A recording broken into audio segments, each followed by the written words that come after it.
Good morning, everyone. Today we're going to call to order the Douglas County Community Mental Health Board of Trustees for this Tuesday, December 2nd, 2025, as we have a quick contract we need to approve due to timing. So we are going to start with Board of Trustees for Community Mental Health. Please note that a copy of the Open Meetings Act is located on the north wall of the Legislative Chamber here. And since it's tradition to do the pledge at the beginning, I'll go ahead and bump up the pledge to right now.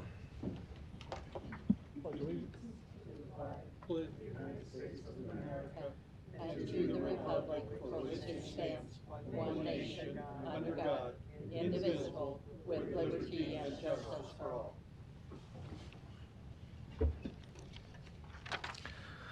With that, we'll do a roll call, please. Chair Garcia, Here. Vice Chair Kavanaugh, Trustee Borgeson, Present. Trustee Fahey, Present. Trustee Morgan, Here. Trustee Rogers. Thank you. And also, I did get a few calls and messages that a few people are stuck in traffic that appears to be a little heavier this morning for some reason, including Patrick and a couple commissioners. So with that, we'll jump into our consent agenda. We have one item here. It's our approval of the agreement for the Accreditation Commission for Healthcare Incorporated in Douglas County, Nebraska, a political subdivision of the state of Nebraska, on behalf of Douglas County Community Mental Health Center. And Sherry, did you want to say anything or just right on in? All right. With that, Board of Trustees, comments or questions on this item? Motion to approve and adjourn by Borgeson. Second by Rogers. Please vote. I'm going to do a verbal. Chair Garcia, Yes. Trustee Borgeson, Yes. Trustee Fahey, Yes. Trustee Morgan, Yes. Trustee Rogers. Very good. That adjourns Community Mental Health Board of Trustees. We will jump into Board of Equalization. Roll call, please. Oh, we'll give Clerk Esch a second here.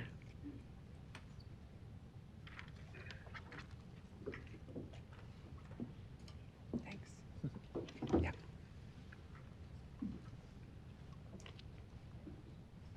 All right, good morning, Commissioners. Commissioner Borgeson.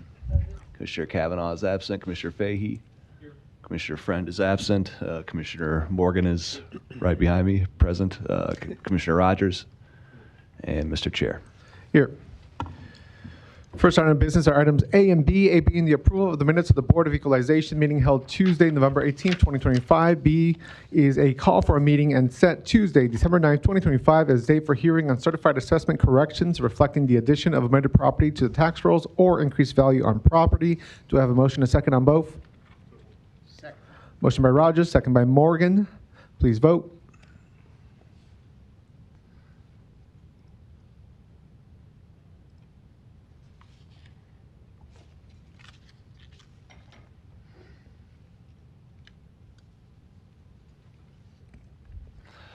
Motion passes 5-0.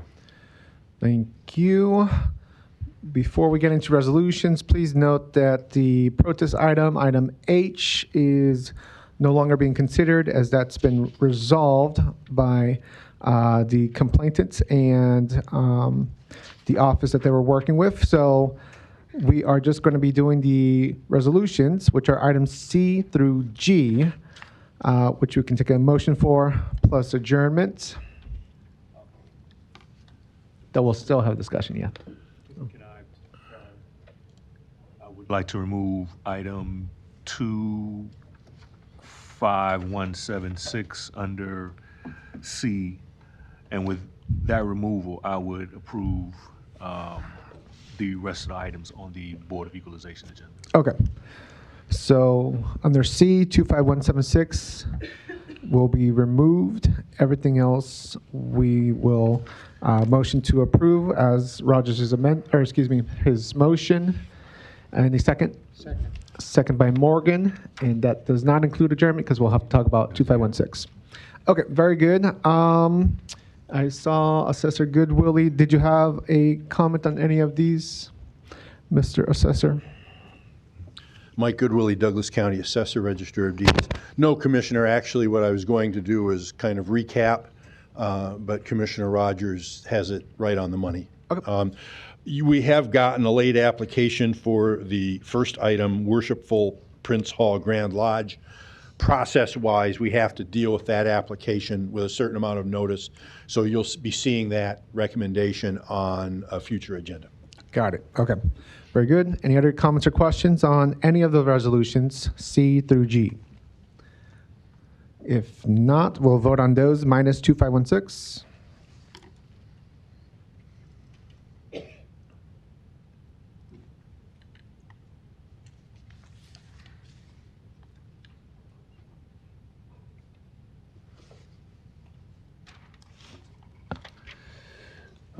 Commissioner Kavanaugh has joined us. Motion passes 6-0.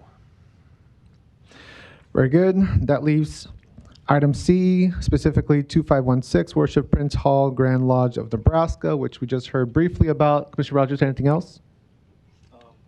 I guess the question is, just recapping that, as you recall, 2 weeks ago, I asked the board if they could remove these. I had not seen them before, so they were, at least as far as I can say, first-time offenders. I reached out to all of them personally.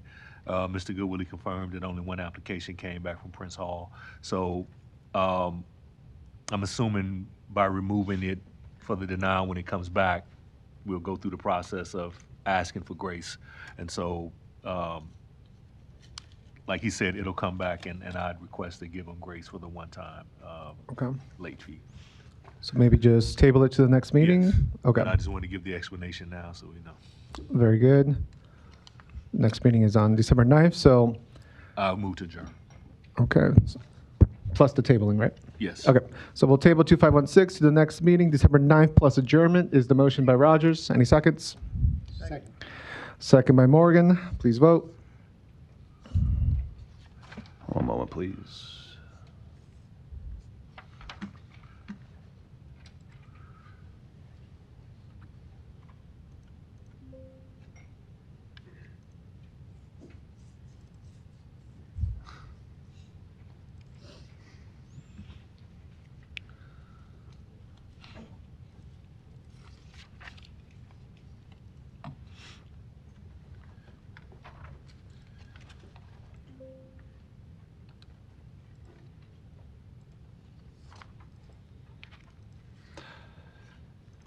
Okay, thank you.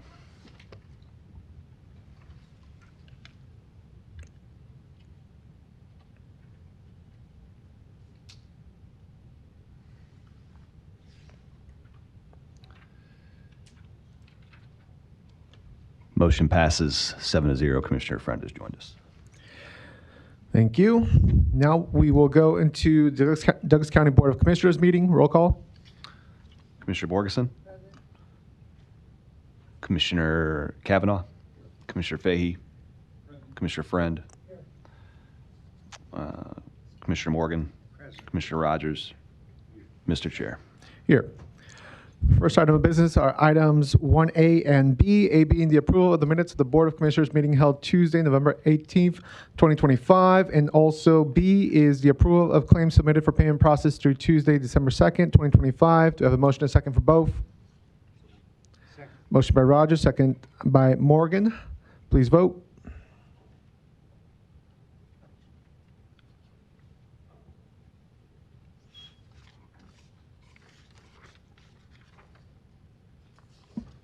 Motion passes 7-0.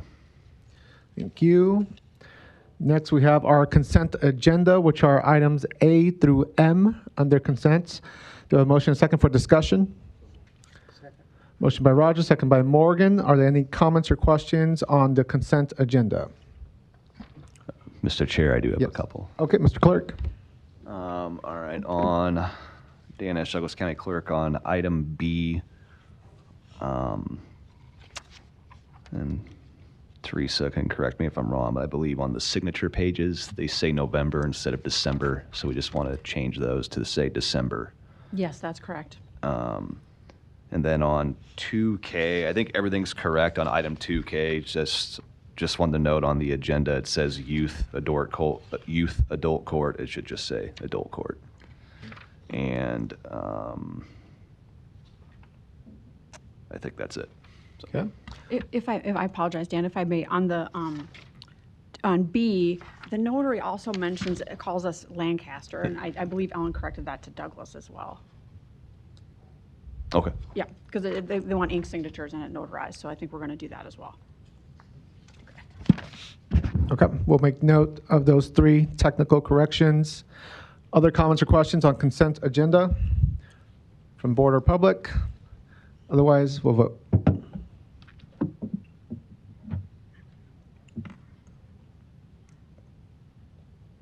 One moment, please. Okay. All right, thank you.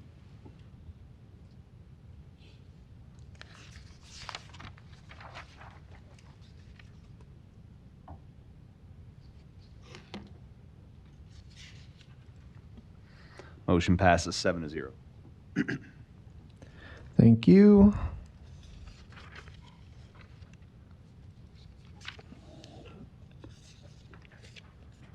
Okay, next, we will go into our recognitions and proclamations.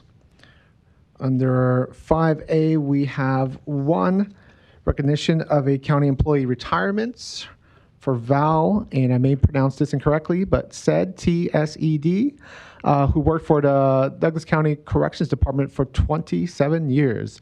And I don't believe he's here today, but we want to honor his dedication to the Douglas County citizens and his work at the Douglas County Corrections for such an extended period of time of 27 years. So do we have a motion and second for that one? Motion by Morgan, second by Rogers. We'll go ahead and vote on that one first.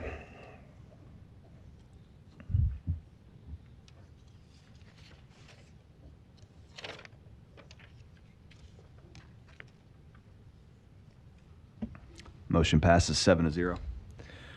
Very good.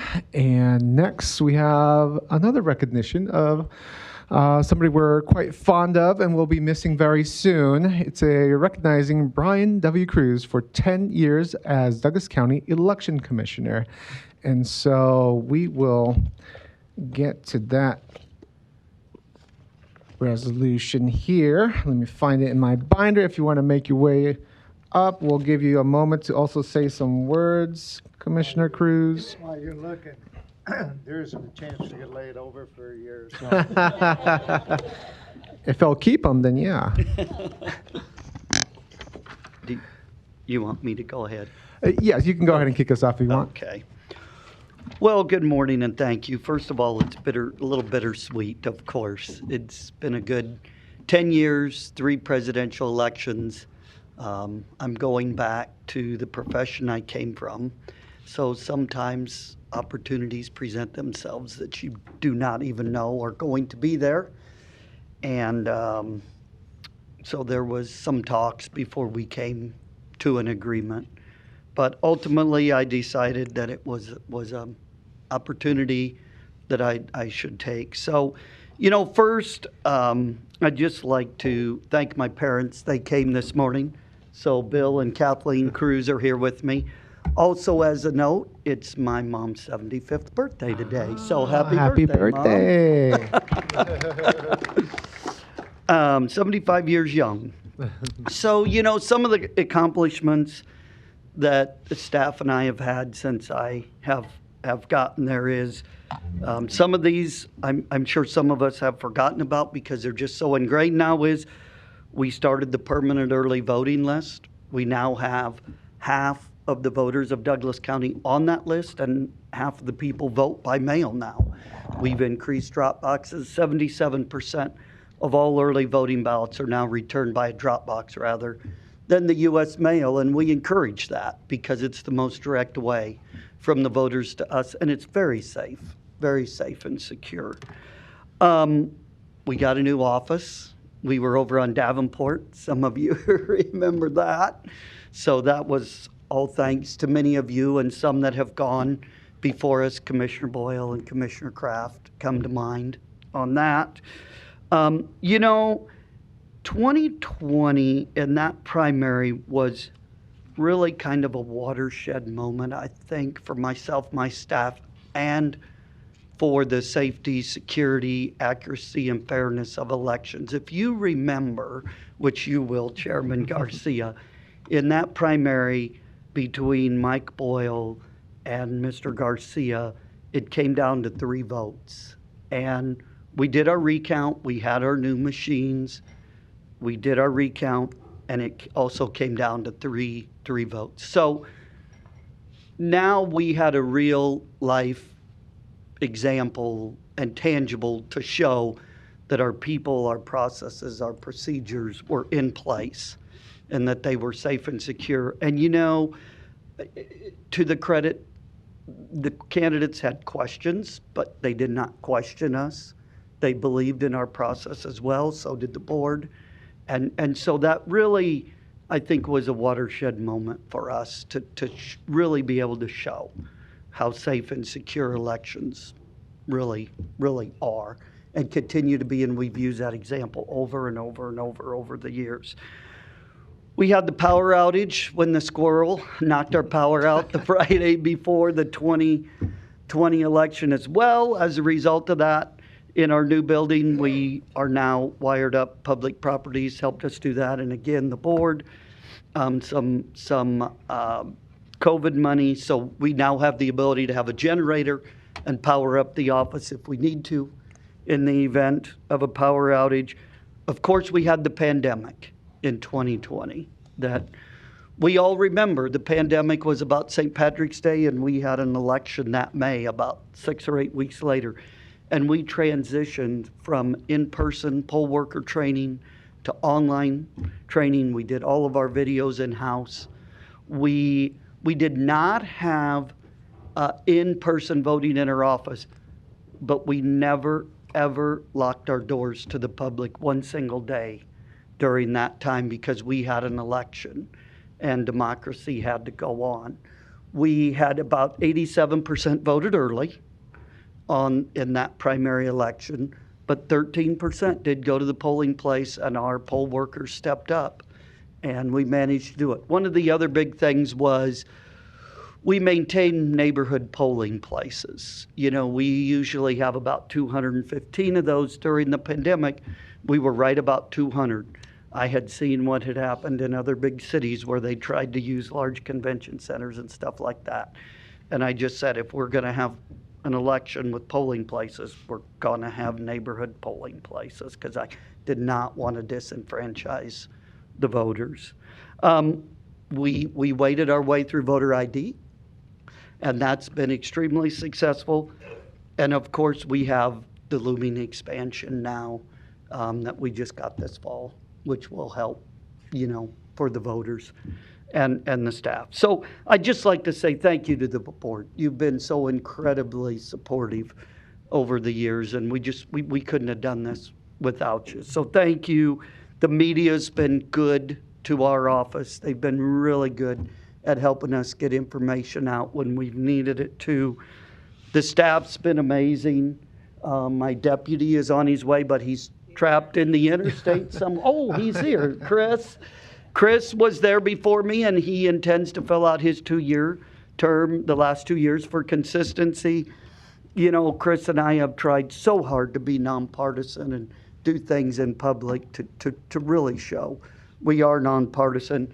My elections manager, Justine, who's been there almost 25 years, so she's definitely the rock of that office and a great example for young women of a strong female leader. So thank you. Valerie, public relations, many of you dealt with her.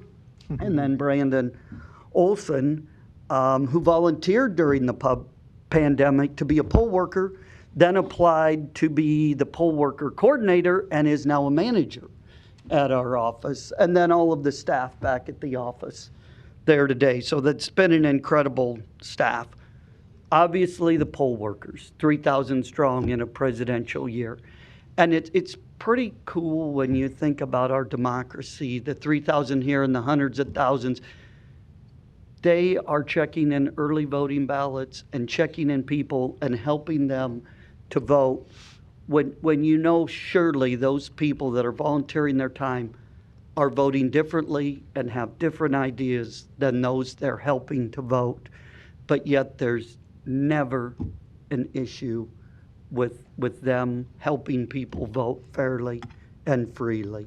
So, you know, they really are the backbone of our democracy. And lastly, it's been the honor of a lifetime to serve the voters of Douglas County. I never dreamt in my wildest imagination that I'd ever have this possibility. So I'd just like to end by saying thank you. Thank you to everybody, the voters of Douglas County. I believe wholeheartedly that 99.9% of the people in this county believe we have fair and free and accurate elections. And I think if there's one thing I would like to be remembered for and one word to sum up the last 10 years with my staff and I'd say it's transparency. So with that, I've probably talked too long, You're fine. but thank you. It's been an incredible ride, and it is a little bittersweet. So thank you. Thank you, Commissioner Cruz. It's our honor to recognize your 10 years of service. Let me get the official language of the resolution here into the record, and then I'll take both a motion and commentary from my colleagues here. So the resolution says, whereas Brian W. Cruz has been the Douglas County Election Commissioner since January 2016, serving with integrity and leading the office to administer safe, secure, accurate, and accessible elections for 10 years. And whereas Mr. Cruz enhanced relationships between the public and Douglas County Election Commission through countless presentations and media interviews, providing education on the election process and enhancing voter confidence. And whereas Mr. Cruz increased voter options throughout his tenure, creating the early voting request list and installing additional secure ballot drop box locations. And whereas Mr. Cruz led efforts to enable the Douglas County Election Commission to better serve voters by securing a larger and more accessible office space, adding staff positions, increasing accountability by installing security cameras, and enhancing resilience by adding infrastructure to use temporary generators during electrical outages. And whereas Mr. Cruz managed elections through the challenges presented by the COVID-19 pandemic and implemented online training that has been utilized by thousands of poll workers. And whereas Mr. Cruz provided election leadership and expertise throughout Nebraska by researching and testifying on election legislation and active involvement in the Nebraska Association of County Officials. And whereas Mr. Cruz is resigning from his position on January 9th, 2026 to return to the private sector. Now, therefore, be it resolved by the Board of County Commissioners of Douglas County, Nebraska, that this board proudly recognizes and honors Brian W. Cruz for 10 years of exemplary service to the voters of Douglas County, thanks him for his dedication and stewardship, and wishes him great success in his future endeavors. Dated this day, the 2nd day of December, 2025. Do I have a motion, a second? Motion by Morgan, second by Borgeson. We thank you again. I'll take some comments from my colleagues here, starting with Commissioner Kavanaugh. Brian. You're going to be missed, pal. Thanks. I just want to say that in all my years of being involved in elections in Omaha, Nebraska, Douglas County, I have never had the pleasure of working with a better election commissioner. That's Democrats, Republicans, and everything across the board than you, sir. I've often said that the elections that you oversee are the air supply of our democracy. And you've not only preserved that air supply, you've improved it, as you pointed out. Early voting and all the other improvements that you've initiated during, I got to say, a bit of a challenging time. I point to a couple of things that are really, I think, indicative of the excellence of your public service. And this is just a couple out of a lot that I could name. First of all, that pandemic experience, which affected us all, left you no time to really react. I mean, it was like March 17th and May 9th or whatever it was. And yet you did. And pivoting on a dime, really, we were able to have a really good turnout, all things considered, because you allowed people to vote from where they were rather than come out and endanger their health. That's a big thing, because our elections have been challenged by various circumstances for 250 years. You know, civil wars and lack of communication and corruption.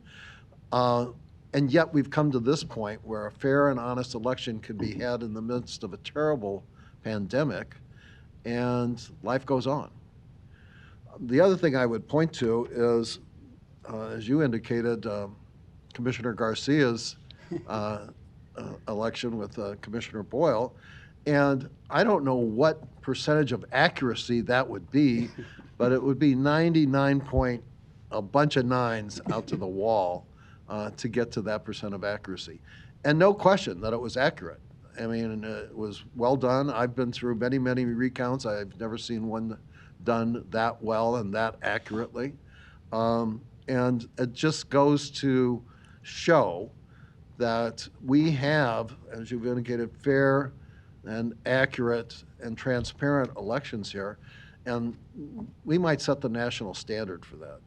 I don't think anybody can fairly say that what you put out on the day after election is the vote, and that's basically what preserves our democracy and the integrity of our electoral system.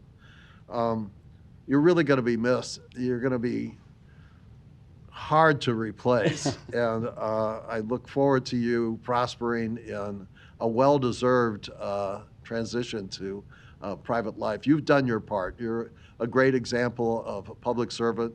I'm reminded of the citizen soldiers or what you come off the bench, you do your job, and then you go back into private life, having achieved everything that anybody in public service could ever think of achieving.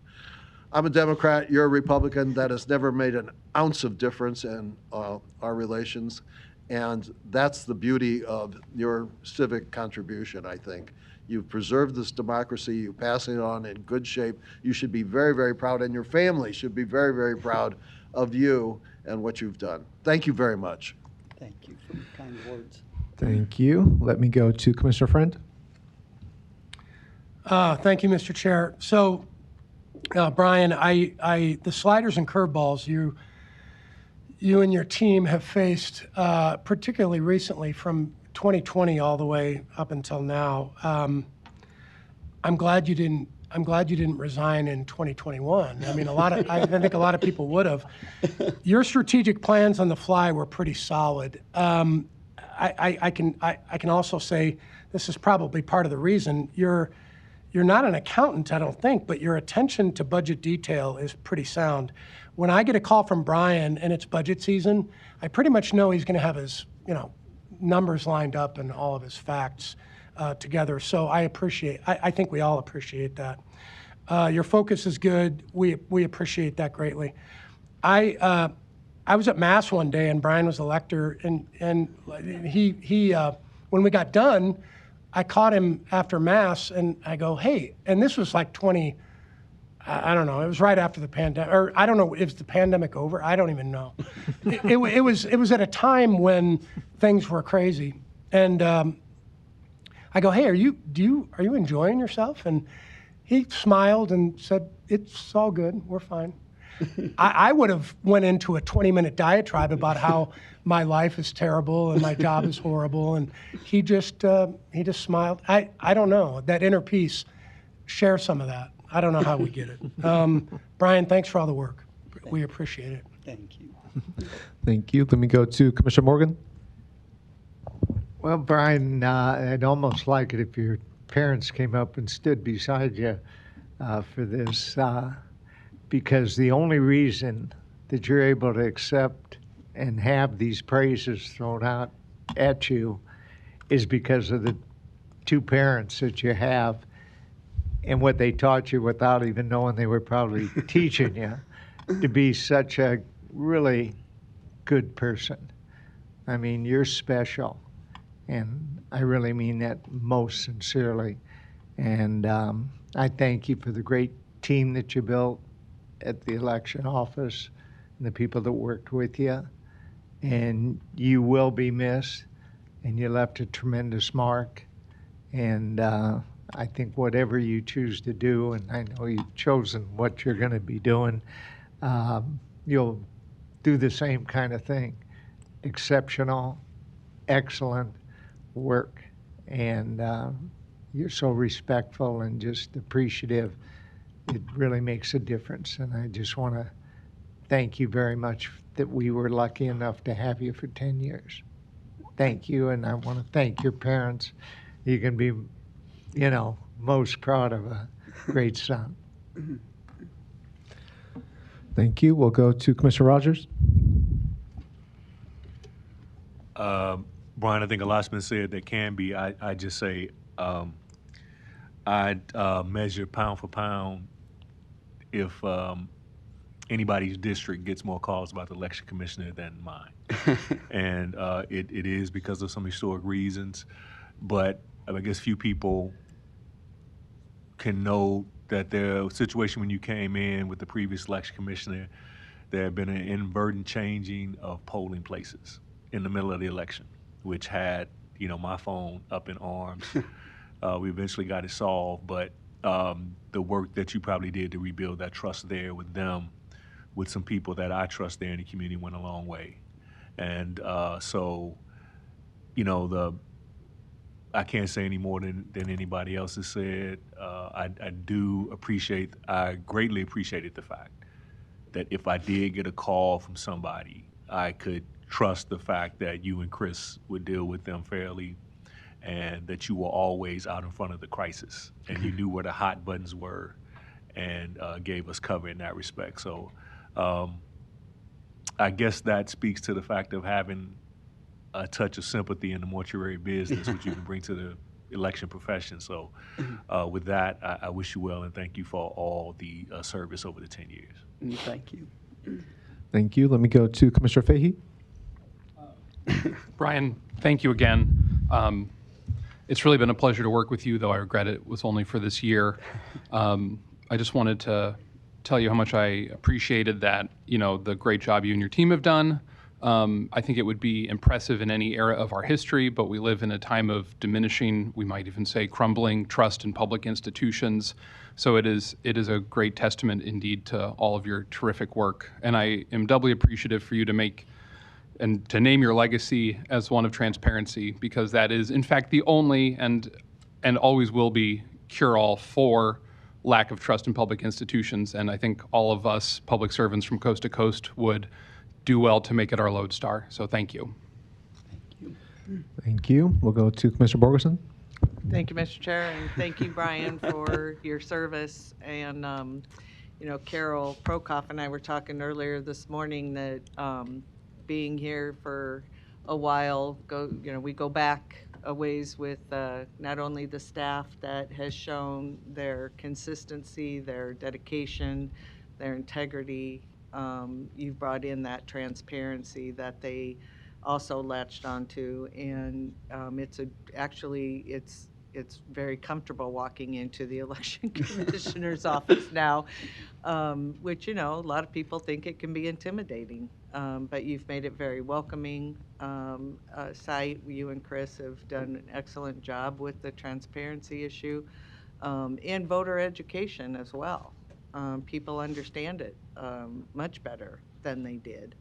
And as candidates, I think you've welcomed all candidates with open arms into the office. And again, just thank you for your service. You will be missed, but I think again, with the folks that you have in place that have been there for a long time, and hope will continue to be there for a long time, the office will, again, they know how to run true, transparent elections with integrity.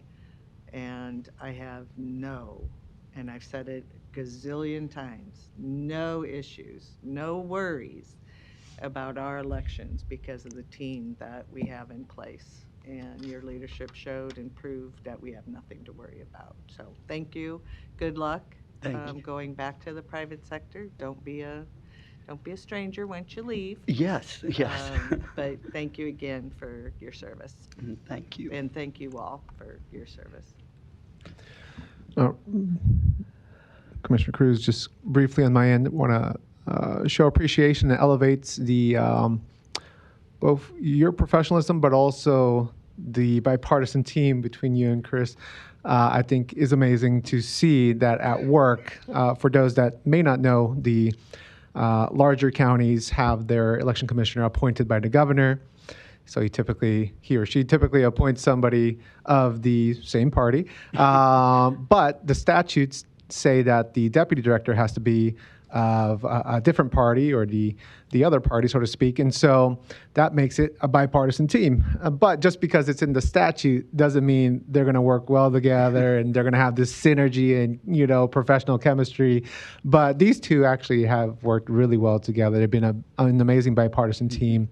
And your leadership that welcomes that effort to come together and focus on what is best for citizens in the county was exemplified every day that you served in this role. So we just thank you for that professionalism, for always being responsive, emails, responses, phone calls. You were always quick to respond, and we really appreciate that. So thank you for your years of dedication here. And I know as well, on top of that, Mr. Clerk wanted to say a few words. Oh, okay. Dan Ash, Douglas County Clerk. Well, I really can't say a whole lot better than the board members have already said. I guess why you will be missed and difficult shoes to fill. I suppose the next person, though, maybe if there's any anxiety over that of having to replace you, like you still have a really solid team in place that you helped create. And so I think, although you'll be missed, I expect the Election Commission to continue on the great things that have happened the last 10 years. And I just want to thank you for everything. Thank you, Dan. And Commissioner Borgeson? I wanted to Okay. thank you for, and that was for the poll worker recognition that you do every year. That I can tell by attending those. Yeah. That the looks on their faces as they're sitting there being recognized for, again, what work that they do in a very trying time here lately. But that, and I hope that continues because that means a lot to those folks who give their time and energy to us during the election. So thanks for starting that. And yes, and we are working on trying to get some kind of a permanent plaque or something in the new space or in the lobby so they can continue to be recognized. All right. Any other comments or questions on this resolution? If not, we'll vote. Did you have something? All right. May I speak? Yep. Thank you. Larry Storr, 5015 Lafayette Avenue, Omaha 68132. I just want to point out today that we are going to have an executive order, if it isn't already issued, to take our elections back, which basically means, and this is a good time to start the discussion because... Larry, we're talking about the resolution to honor Mr. Cruz's 10 years of service. We're not talking about executive Let me rephrase orders. my beginning then. We're not talking about executive orders. It's not all peaches and cream. We've heard peaches and cream.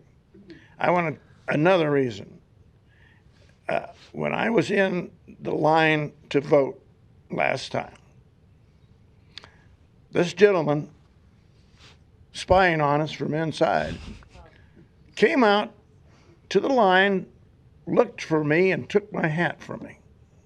Now, this hat is not a political statement. If you see it, it says Make America Safe or Keep America Safe. It does not say MAGA. You jumped the gun on that, sir.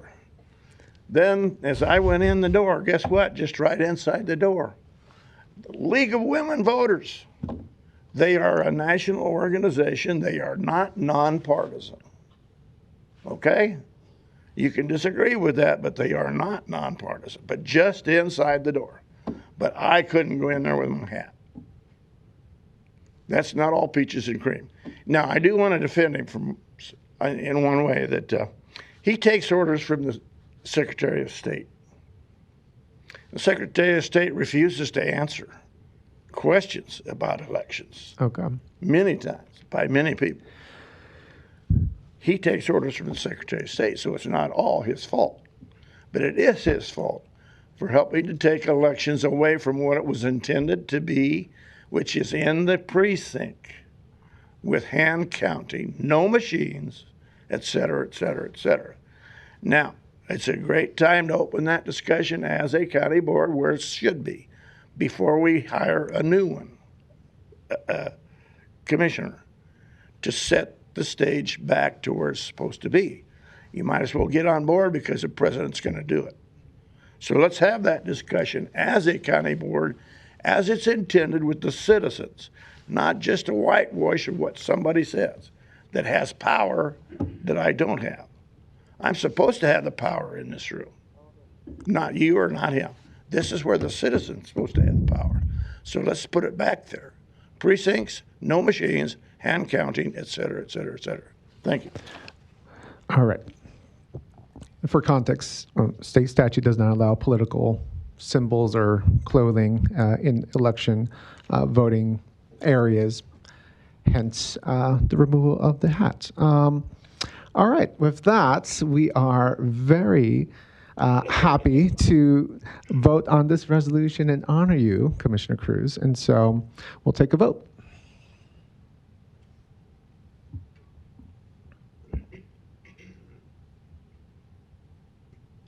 Motion passes 7-0. Thank you very much. And if you would like to take a picture with us, Commissioner Cruz, and yes, your parents are welcome to join us if they'd like to.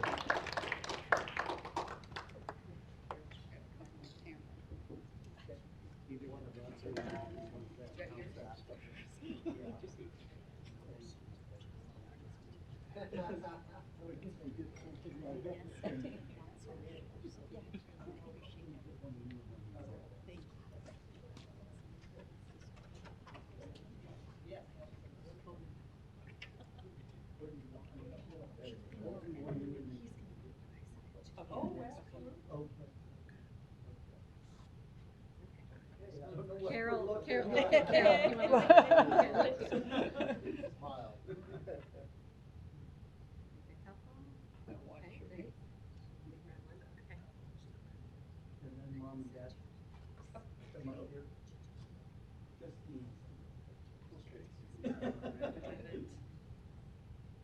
Oh, mom and dad. We gotta get mom and dad.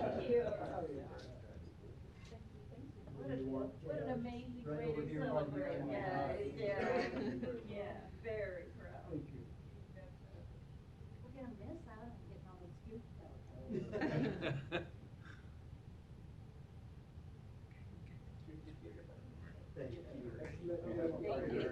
Yeah, you too. Sorry. We're not done yet. Here we go.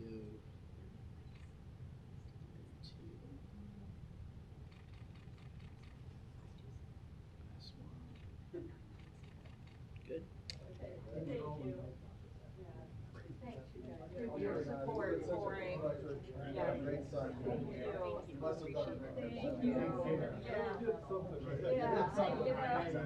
When you think about that little guy, you think that, boy, thank you so much. Thank you for coming in. Yes.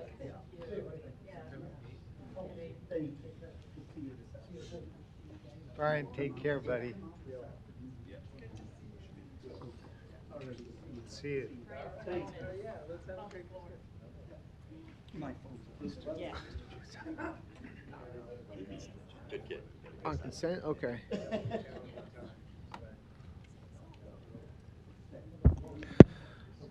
Okay, we'll bring us back here to the agenda. You can stay up here with me.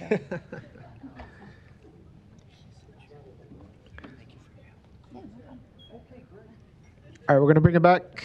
Dan, these handouts are right there.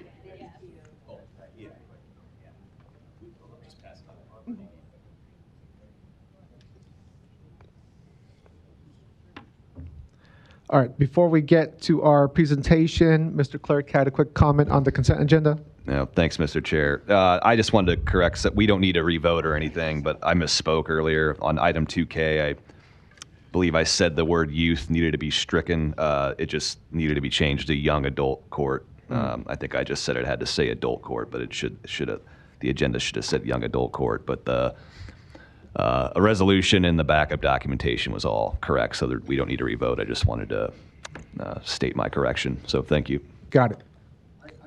One question on 3, and I think Patrick was getting, or Diane, the information on that. Question on what? It had to do with what was the dollar amount of that item. It's not in the backup documents. We're just trying to get that in the record.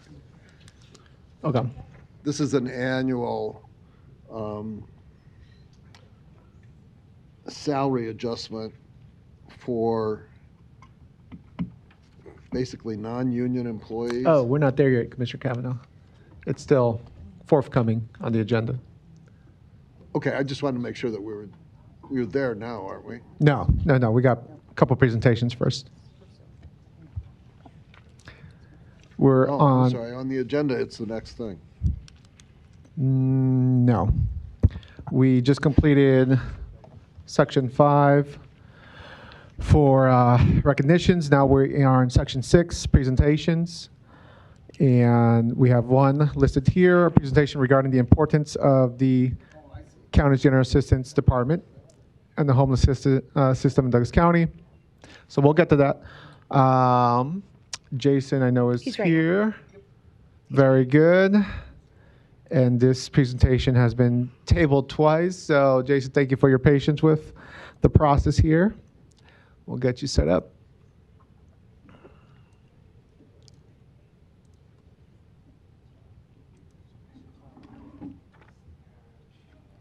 I'll just push the arrows. Perfect. Great. Thank you so much. Mm-hmm. Good morning. Thank you, Mr. Chair. Thank you, commissioners. First off, I appreciate your patience with me. I think the first time the presentation was supposed to happen, I had a scheduling conflict, or actually mistake on my end, so I apologize for that. And the second time, the power went out. So this is probably the most anticipated presentation of the year for you guys.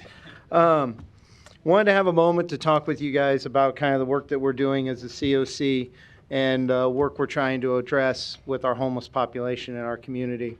The agenda really quickly, I wanted to give you kind of a view of what this looked like from our homeless system and some data outside of HUD data. I wanted you guys to see more environmental data that we're starting to collect and work through. Also, the federal funding. We're in the current right now in a open competition for the federal funding. I think it's good for you guys to know what that funding looks like moving forward and where those changes are. I'd like to address at least our encampment pilot program that we're doing with the Omaha Mayor so that you guys understand that from a deep level.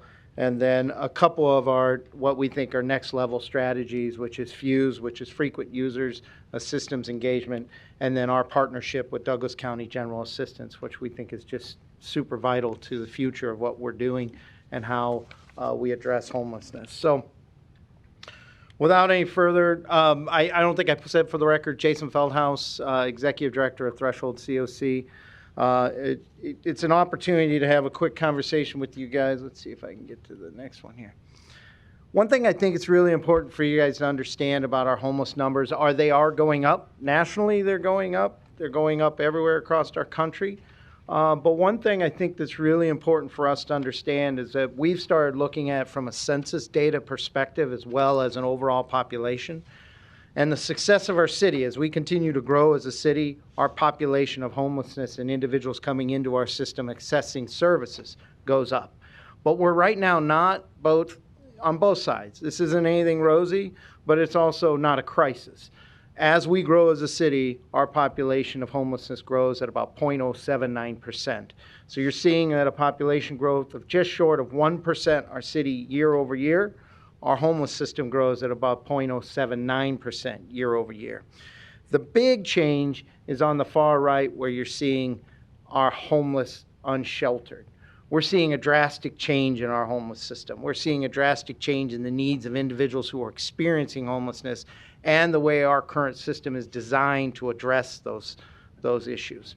And it has drastically changed since 2019. We've seen a really big increase, about 200% increase from 2019 of unsheltered and street homelessness. And so that is one of our major concerns moving forward. Overall services, though, we do have in place to address. We have 1,250 nightly shelter beds, and then we have another about 300 shelter beds that are for DV. So we are able to address most of the time our nightly shelter, but we do have probably anywhere about 200 to 300 on the street at any particular time. This one I think is really important, something we've started tracking. We'll take another poll here in January for our last annual year.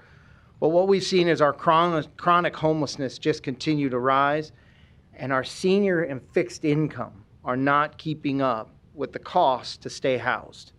And so our system is absorbing more seniors and fixed income individuals than we ever have, and that is a consistent trend that continues to go up. On the far right, you're seeing our housing numbers go down. Individuals we can actually get into housing and keep housed is going down. So at the same time that our seniors and our fixed income are losing their homes that maybe they've saved for their entire life, we're actually seeing it's harder to get them back into housing overall. And one reason why our unsheltered population has increased so much is because our shelter system is not designed for couples in most cases. It's designed for single individuals, single women, single men. We don't have enough, let me be clear, we don't have enough single women shelter beds. But that's how we still address it, is in separate bunkhouses. With that being said, couples have to choose either being street homeless or separating at the door. And that is a complication we're currently seeing, and in these numbers it continues to show that is one of the reasons why people are being pushed further to the streets. This is some environmental data that I think is really important, and this we believe speaks to why we're having troubles getting people housed.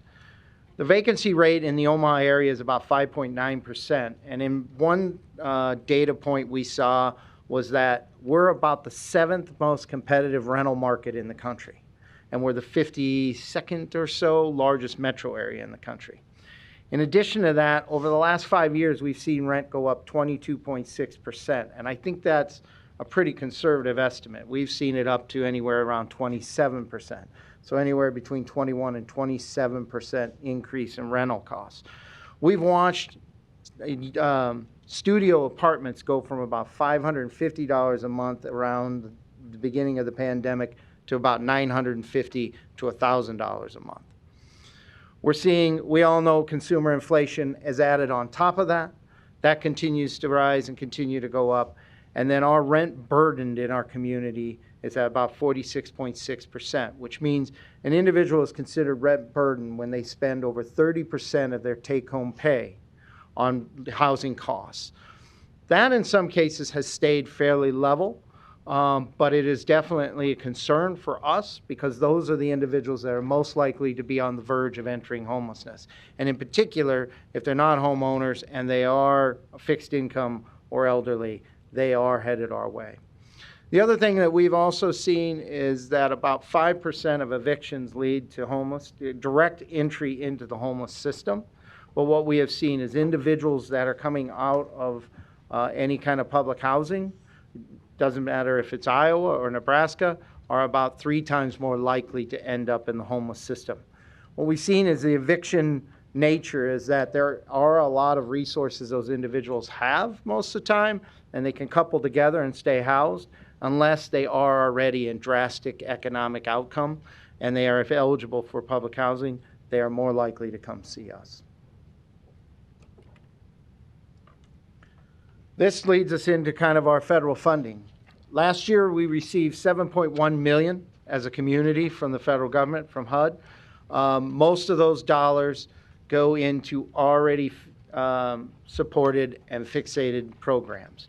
In other words, about 30% of that is new. The rest of that goes to continue to manage programs that are already in our community. The fiscal year 2025, we were supposed to have a 2-year cycle from the federal government. We weren't supposed to have a NOFO. They call it a NOFO, Notice of Opportunity, Notice of Funding Opportunity. That's how HUD titles it. We weren't supposed to have a NOFO until fiscal year 26. It was supposed to be a 2-year allocation by Congress. This administration has changed that. We are currently actively in a competition right now. The good thing is the standard, it's called ARD, but it's a calculation they make at HUD to figure out your base level of funding that's available to a community. The good thing is right now we're eligible based on population and our homeless numbers for about 9.6 million. The issue is only 2 million of that is secured. On average, about 70% of your NOFA dollars were secured. So that 7.1, 70% of that was automatically coming to the community, and then we competed for nationally for the other 30%. With this new NOFO, we are only securing $2 million to come into our community, and the 7.6 will go into a national competition. We're making adjustments as we can to meet the new standards of the federal government. We're adding new board members on our committee, or on our board. We need 2 law enforcement. We have an elected official position, and others will continue to make those adjustments to try to raise our numbers as fast as possible. We have, I know you guys have probably heard about it, the encampment ordinance. Right now, Omaha City Legal says that we don't meet the threshold for that ordinance by executive order, but Council Bluffs has also ruled that we do. Right now that's in court order. It's actually held up in litigation right now at a federal level. We'll get better understanding as it goes on. I'll get more into that ordinance in a bit, but I wanted you to at least understand that from a federal funding perspective. That right now we're following the lead of other COCs like Des Moines, Lincoln COC, and we're using standing ordinances as a way to address encampments and hold on to that federal funding. One of the biggest changes that we definitely have coming is we have invested in permanent supportive housing and rapid rehousing over the last 10 years. The federal government is drastically changing that. Only 30% can go into permanent supportive or rapid rehousing. So we are concerned that we will lose affordable housing units directly aligned with our homeless services. We're encouraging our partners as we speak to understand the transition process so that they can move those into other housing programs that will be acceptable to the federal government for long-term funding. Our primary goal and our number one concern is holding on to as many units as we can under the framework that's provided by the federal government. So that's the guidance that we've given to our providers to make sure that their applications reflect how we can hold on to those units moving forward. We've also recently had the Omaha mayor and the COC partner on an encampment pilot program. This was in regards to an ordinance that the city council was bringing forward. Our concern with the encampment ordinance was that it was a 24-hour notice. Basically intervention by law enforcement, provided notice to the individual in the encampment. They had 24 hours to vacate or they would be forcibly removed. That removal would be, obviously, they wanted to move to the shelters, take them to the shelters, and then if not, it would have to be moved to corrections. Our concern with that was 2 things. One was the higher level of criminalization of the homeless, as well as our shelter system is running at fairly capacity now.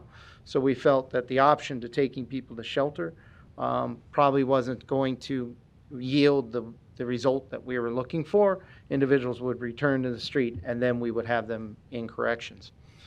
As of November 1st, we launched the pilot program. We've closed 11 encampments across the city.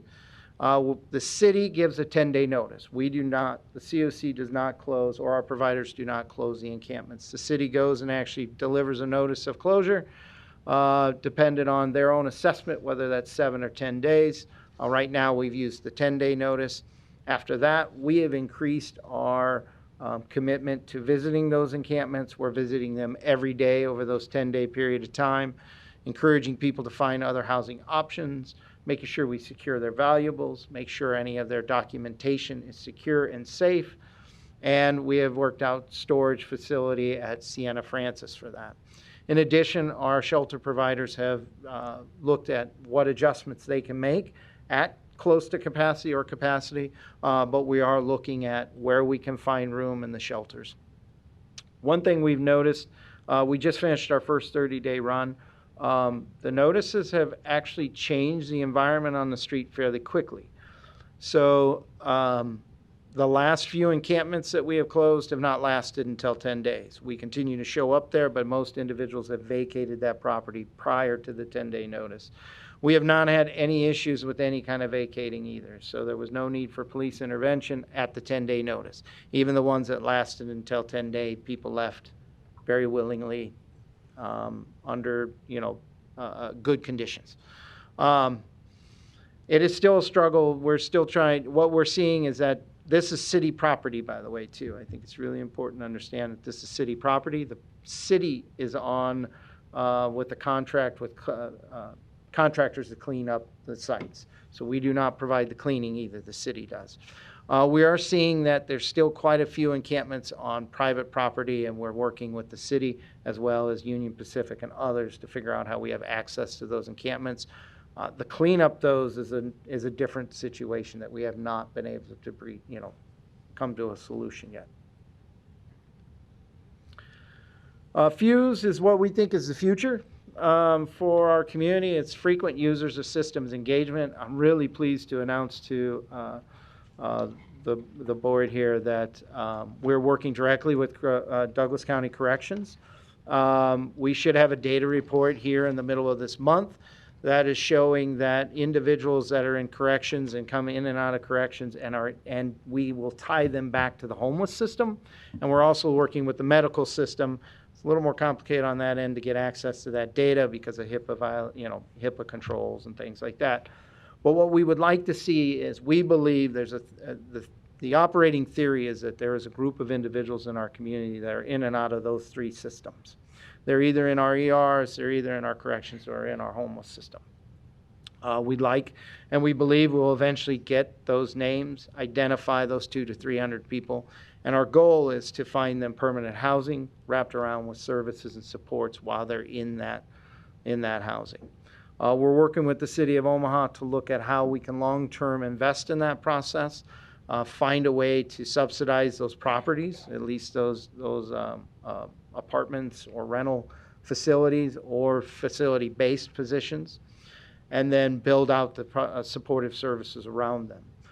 We do believe this will directly relate to our housing issue on the streets. Right now, our encampment process is working very well at moving people.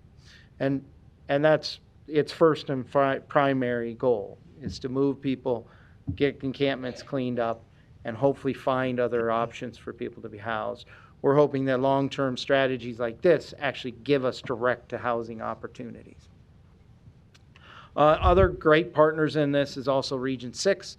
The behavioral health system is also combined in that. And we have a national expert from the Corporation of Supportive Housing that has done this in multiple locations around the nation that's currently helping us. The last part of my presentation today is really just to talk to you about the great work that this board has done with general assistance and the support that we've received directly from their staff and that program. First off, they are a vital partner in our work to keep and get people housed. And their staff have done great work of jumping in crisis. They worked with us on City View. We wouldn't have gotten about 30 to 40 people housed out of City View without direct intervention from general assistance. They were actively involved in the hotel raids. So if you guys remember, a few months ago, there were 4 hotels that were raided in an FBI sting on sex trafficking. There was quite a few individuals that would have been homeless as soon as those properties were closed.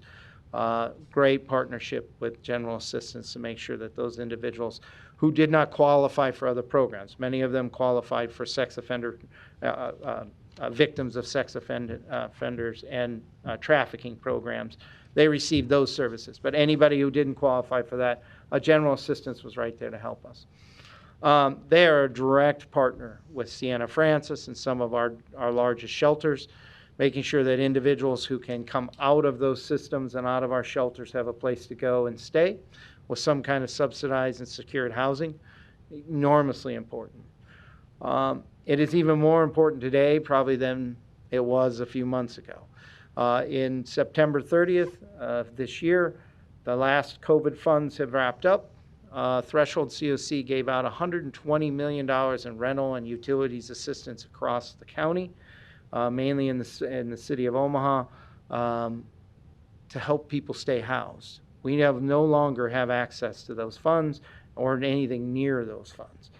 With the change in our federal housing, with the permanent supportive housing and the rapid rehousing, another option to keep people housed is general assistance, and we are much appreciative for the opportunity that lays before you.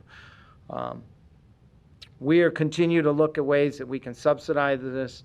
Privately, we receive about $1.5 million from foundations here in our community. We use those dollars to leverage back with general assistance, pay for application fees, deposits, things like that, to make sure people have access to housing. But I can't say enough how important of a program that is to our community. I know, I believe it's in statute to have one, but to the level that you guys have, excuse me on some of my ignorance, but to the level that you guys have, I don't think is required, and I can't tell you enough from the individual overseeing the homeless system and those access points for individuals, and with the environment that we're dealing with increased rental costs and all those other costs for low and moderate income families.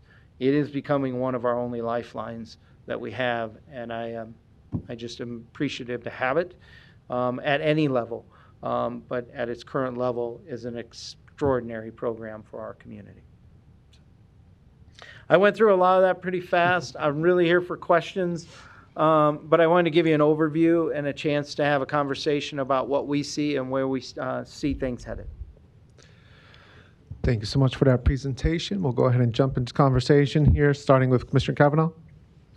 Thank you. Jason, thanks for this. Yeah, please. With snow on the ground outside, I think it was 19 when I pulled into the building this morning. This is an acute problem. But just to get clear in my own head, a couple of things that you said. Please. At the outset, and I don't see, it'd be like page 4 or 5, where we're talking about the every dollar counts 2025 federal funding. Yep. Page. I think you indicated, and I could be wrong on this, that the overall number is about 9. We have been getting 7 in secured and then 2 in the competition amount, and that seems to have flipped. Is that right? Yeah, we received 7.1 in 24, was supposed to be continued in 25. The new competition is only securing 2 million, for guaranteed secure for 2 million. The remaining 7.6, which we're eligible for now, is up for competition. With the whole country? Yes. Couldn't that have a really bad impact on us? Yeah, we're 400 plus units that are supported by that 7.1 million, and quite a few staff that are also supported in those programs. We're probably down to about 120 affordable, consistent homeless units if we would lose all and only get the 2 million. I think we're competitive enough to get in the range of the 7.1, but with that being said, it's still going to be a drastic change in how those programs are delivered. There's no longer going to be, from a federal perspective, support for permanent supportive housing. In other words, if you need housing, we're going to help pay for it, and you can stay there as long as you need, which are usually our most acute and high-level needs in our community. Federal government is moving away from permanent supportive housing. They want to move back to transitional housing, which is about a time limit of about 24 months with services wrapped around, but there will be work requirements and other rehab needs to go with that. So that's a move from basically secure permanent housing to housing insecurity, permanent insecurity housing.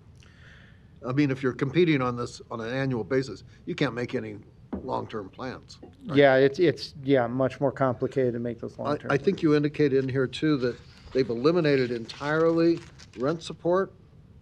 Yes. Is that correct? Yeah. Except for in those secured 2 million, yes. Okay. So we're looking at a massive federal cutback in funding. I guess I will answer the question this way. We're looking at a massive change in our compliance to the federal regulations and the outcomes and strategies the federal government lays before us. I'm not quite certain of the cutback yet, if that makes sense. Yeah, it looks uncertain. That's the problem. Yes, yeah. Right. I have one other quick question. We may have to come back. On this encampment issue, have all the encampments around town been shut down, moved out? No, most of those that initially were on city property, we are starting to address. The other issues we have is private property, NRD, and some of those other property gaps that we either A, don't have access to, or the city can't go on and close because it isn't their property. So we're starting to run into that process now. Okay, what's the next step of this? We'll come back on that in just a second. Thanks. Thank you. We'll go to Commissioner Borgeson. Thank you. So I was reading from the National Alliance to End Homelessness. They had a data map, and Nebraska as a whole is in line for about 1,300 people to lose to housing due to these changes, and that's about an $11 million hit to those, the funding for that permanent housing that right now people are in. Yes. That they're not going to be in. Yes. And so we're actually, which is ironic to me, making the problem worse than better at this point. But there's also the 44% of the permanent housing beds in Nebraska are funded by our COC programs, and that includes the 40% permanent supportive housing and 51% of the rapid rehousing. Yes. So when we break that down and come all the way down to Douglas County, we're still at that, what you had in here, almost 11 million alone for Douglas County that we're going to feel the pains of. So in full disclosure, I'm on the Reimagine board, which works with the homeless, and we've been trying really hard to come up with innovative ideas with all of you, and work with the ordinance that the city has. Nobody wants encampments. I mean, that's just a given, but you know, criminalizing it and bulldozing and throwing all of their possessions, regardless of whether you think they're good possessions or bad possessions, they're their possessions. And there's been cases where people's IDs have been thrown away, where their clothing has been thrown away. They have a pet and their pet things have been thrown away. And so to me, that's just as inhumane as, again, people saying, well, leaving them out in the cold is inhumane. But again, I think what we have in place are people who know how to work with those individuals to get them to understand that there are other resources and services that could potentially help. And so I thank you for the work that you're doing, for being here to, again, give us the data, give us the, you know, the lowdown, if you will, on what really are the facts, instead of all the hype around homelessness. These are people's lives that we are dealing with. And again, I've not walked in a homeless person's shoes, but I've been out there doing the count, and it is an extraordinary experience. And again, they're humans, and I appreciate the work that you all have done, and again, bringing us this information, but we have a lot of work to do. So whatever we can do, let us know. But I also agree the importance of general assistance when it comes to working with our folks that are homeless, regardless of what system they're coming out of. They're an important piece. And as you said, we saw that with City View, but we see it all the time, every day with our clients. So again, thank you. And then if there's any other data that happens to come across specific to Douglas County, if you could pass that along, I would appreciate it. I sure will. Yeah, and when we have a Bless you. report, especially from the Fuse report and the corrections numbers, we'll share it with the board. Thank you. Thank you. We'll go to Commissioner Rogers. Thank you, Mr. Chair. So are you staying for the discussion for the general assistance rules later in the agenda? Are you staying? I'm going to try, yes. Okay. I'm All right. trying to move one meeting, but yes. Okay, let me ask you, the Omaha EPP page. Yep. Explain to me, I got the notice thing. Explain to me, service of notice of closure encampment 7 to 10 days, scheduled cleaning contract. What does that mean by 72-hour notice if returned within 14 days? Oh, yeah. We had to build a policy. If an encampment is closed, we weren't going to reissue another 10-day notice. So if people were moved, it was cleaned, and then people came back within 2 weeks, we weren't going to issue another 10-day notice. It's a 72-hour notice, basically, to say, this encampment's already been cleaned and closed. You have 72 hours to leave. So we had to figure out when we would restart the clock for that 10-day notice. And right now, we're piloting a 14-day period. So, okay, place is cleaned. Somebody comes there. They don't have 10. You got 72. You got 72 with an immediate notification of closure. Okay. Explain, so the Douglas County General Assistance page you had, you're going to have to tell me off record how you got this Fuse thing to work, because I remember having them up in a room 12 years ago. Yeah. And the lack of a better term, the homeless shelter politics were incredible. And Yeah. I'm glad to see you got it done. So I'd be curious to see how you got that done. You know what? I have to be truly honest with you. No magic on my end. Actually, the shelters brought it to me. Really? Yeah. I actually have to give all the credit to Linda Toomey, the executive director down at Sienna Francis. She said, "Hey, have you?" So I've been at Threshold now. This is Fuse in Minneapolis. Yeah, same Okay, idea. okay. Yeah. Yeah, she brought it to me in that 3 years ago I took the executive director job here, and I don't come from homeless services. I come from child welfare and juvenile justice. And so she kind of brought it to me and said, have you seen this best practice? I think this would be a great thing for our community. And then Common Spirit, CHI, was very interested in it, so they provided the initial grant funding for the consultation. And that's how we got the lift and got it off the ground. And now it's like brief, not fully formal presentation, but what we've seen is what we believe is any person that's going into corrections that is identified as a homeless risk by their assessment, by corrections assessment, is 2 times more likely to be arrested more than once. Oh, no. I know it intimately. I just need to know the story because I just interested in how you cracked that code. Yeah, it really, I think we've worked really hard to get people to the table and find, like I said, you saw our red numbers. We have to have solutions that are outside of our normal, standard, traditional approach because we're not meeting the population where it is.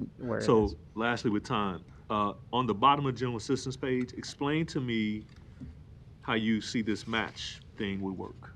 Because I'm assuming it's going to have some implication in this discussion we have later. The math part of it? The match to private funding piece. Yeah, so one thing we're looking at is we've asked the city to look at kind of a give towards their affordable housing. So they're giving money to the affordable housing. One thing we've gone to the city and said, could we get 10 cents on the dollar for that? We continue to match that with our private dollars and then also look at general assistance as a third peg to that funding source. And we believe we can subsidize quite a few units across this community to work towards Fuse. Okay. Yeah, however long you can hang out for that Yeah, discussion. I yeah, I'm appreciate here it. for you. Thanks. Thank you. We'll go to Commissioner Kavanaugh. You got a light on, Commissioner Kavanaugh? Yep. Yep. Just real quick, getting back to where we were on this encampment population. You know, I see these numbers here, the chronic homeless number of 2714. But I don't know if we have a number for these folks in encampments. Do you have a approximate number of people that are in these encampments? Yeah, if you go to page 2, column, it's the second one to the right. It said number of unsheltered. That's our official federal funding, or our official HUD numbers. Those are called the PIT count numbers. PIT stands for point in time. It's a federal requirement. That's 224 in the latest number from Yes, 2024. in 2024, yes. Okay. We have informal numbers for 2025. HUD just hasn't. But I'm just trying approved to, the number that we're looking at for people who might be sleeping out in the snow would be more like 224 than this 2714 number. it. Yes, 100%. Okay. Yes. And the 224, those chronic individuals, as our chronicity keeps going up, is pushing individuals into the street. So that's our theory of operation. Yeah, it's gone up from, I think the first number here is 2019, 77. Yes. So Yeah. kind of skyrocketed. Yeah, we definitely have a trend. Yeah. So they've made these encampments, they've cleared the ones on public property, is that correct? Yes, or in the process of clearing, Okay. yes. And the number of people that have been displaced from those encampments, do we know that number? I don't have that number yet. We're pulling that together for a report right after December, so I haven't pulled those numbers yet since I didn't get them yesterday. Be good to know. Yeah. And then the subset of that number is, I think the phrase that you used on that was that we're trying to get them in, let's see, work to find housing for those folks. Okay. Say there was 50 of them today. Do they all have roofs over their heads tonight? No. So some of them have just been moved from the encampment at Saddle Creek and Cummings to another place outside. Yes. Do we know how many of those folks are there? I should know by the end of the week. We're working with street outreach to calculate those numbers. Okay. Well, they'd have a tendency to die in this weather if they're sleeping out, wouldn't they? It's extremely dangerous, yes. Okay. Do we track that number? Actually,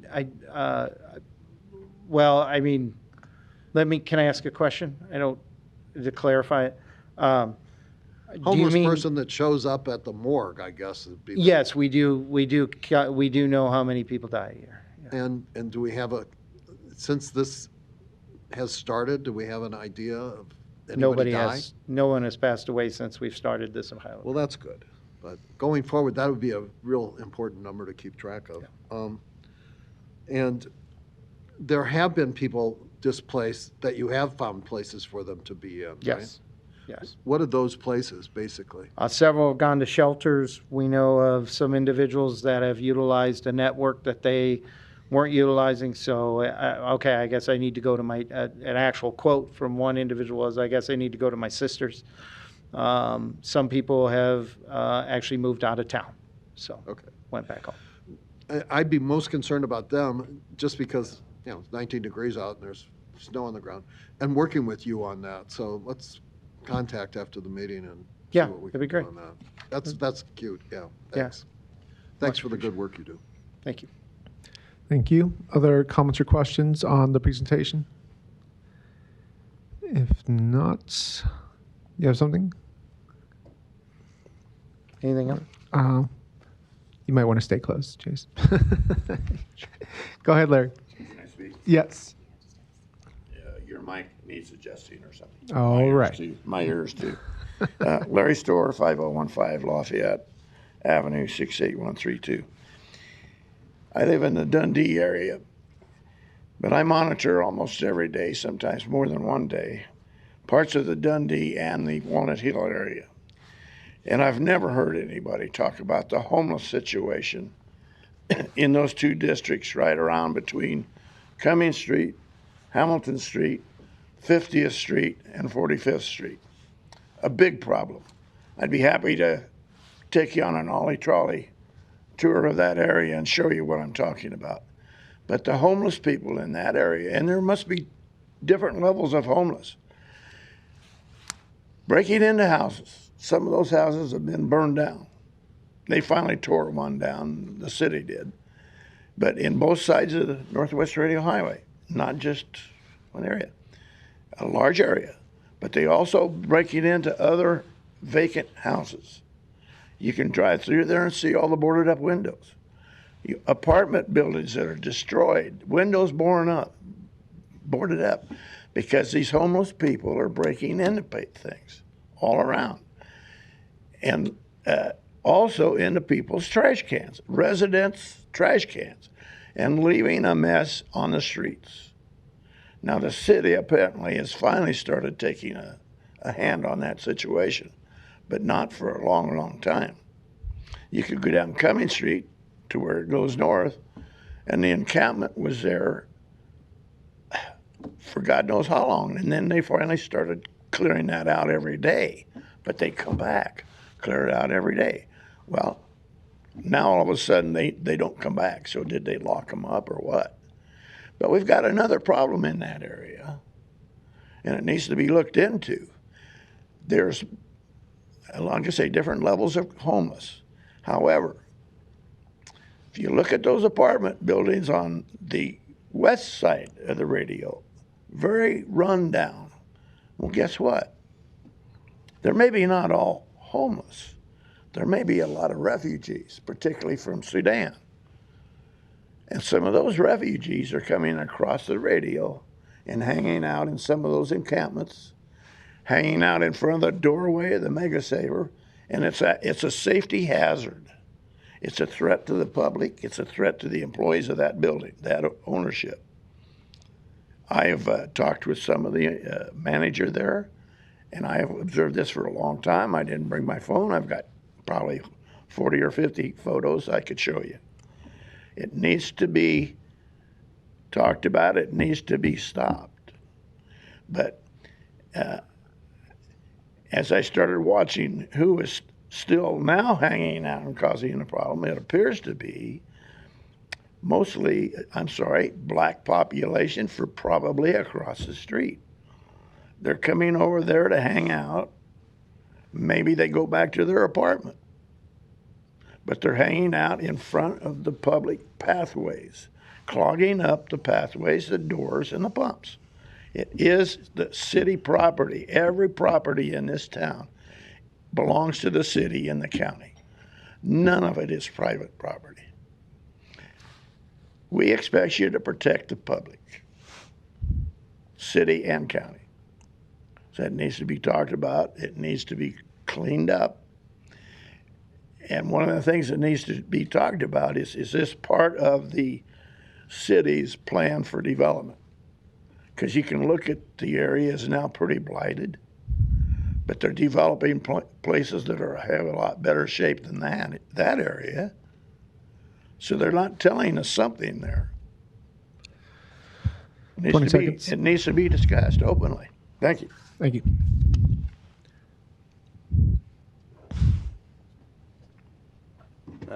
Dan Esch, Douglas County Clerk, but just speaking as someone who shops a lot along the Saddle Creek area. I mean,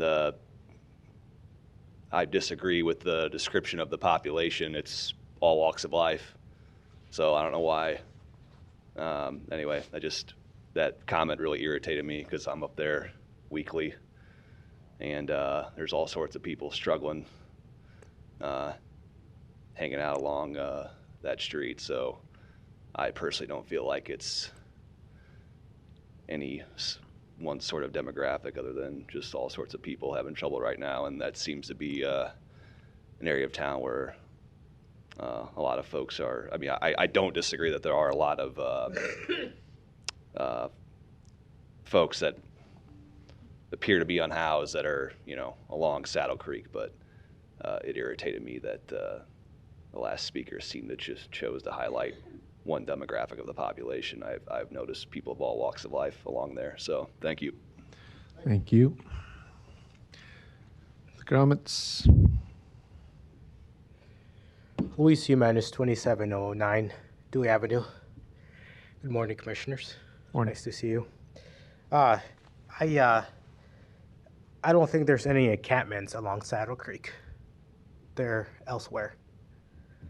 I think that the plan that is brought forward, partnered with the city, is ad hoc. I think you guys need a more responsible role in this plan.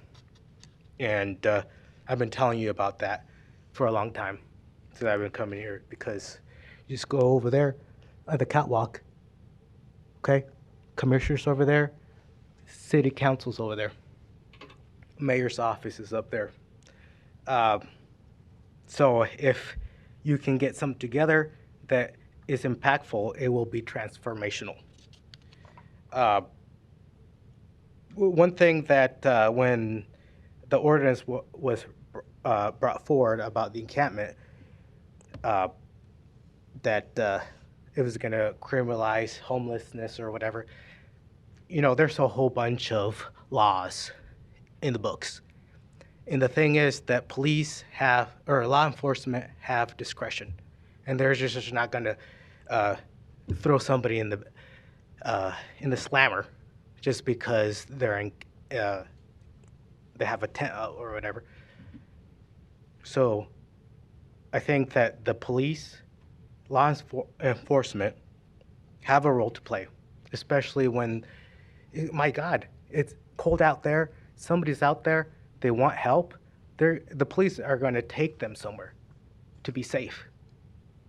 Okay, so the police need to be involved in whatever plan that the mayor has, but do work with the mayor.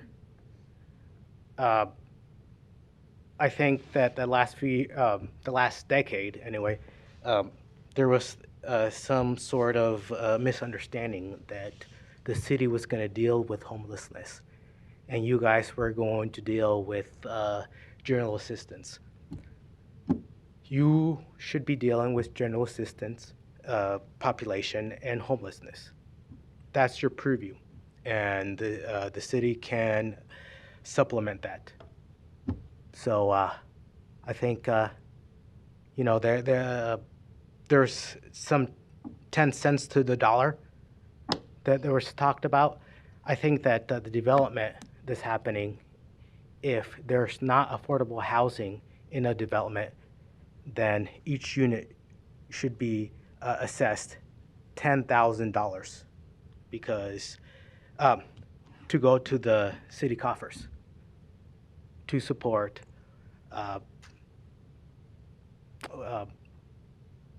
affordable housing and also these things that keep people homeless. I don't know if that's, I don't know if you understand it. Maybe outside the city limits you might. But anyway, my point being is that it's high time that you work with the city.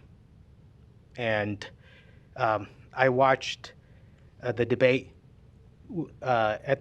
before the city council, and Jason, you did a much better job talking about this issue today than 2 months ago, a month ago, whatever it was. So that's a good sign. Thank you. Thank you. Other comments or questions on the presentation?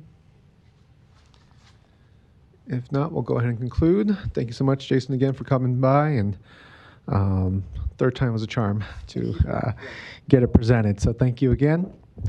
And we'll go ahead and advance on our agenda here. We do have 2 items under public hearings, section 7.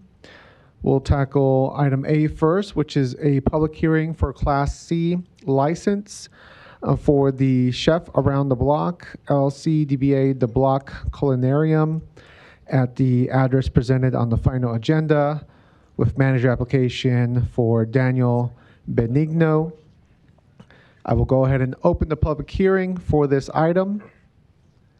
And go ahead, sir. Hi, Dan Benigno, chef on the block, Block Culinarium at 1221 Mary Plaza, 2221 Mary Plaza, Suites 101 through 104.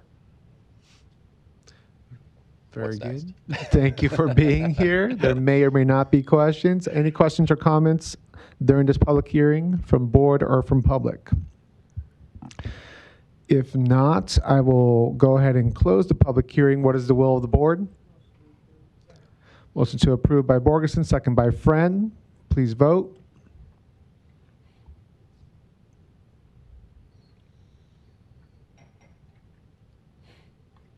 Motion passes 7-0. All right. Thank you again for being here. Thank you, everybody. All right. Next, we have a public hearing for item B, which is a hearing to permit discussion and the presentation of testimony regarding the proposed revisions for the 2026-2027 Department of General Assistance guidelines. Here today, we have Director Melissa Seawick.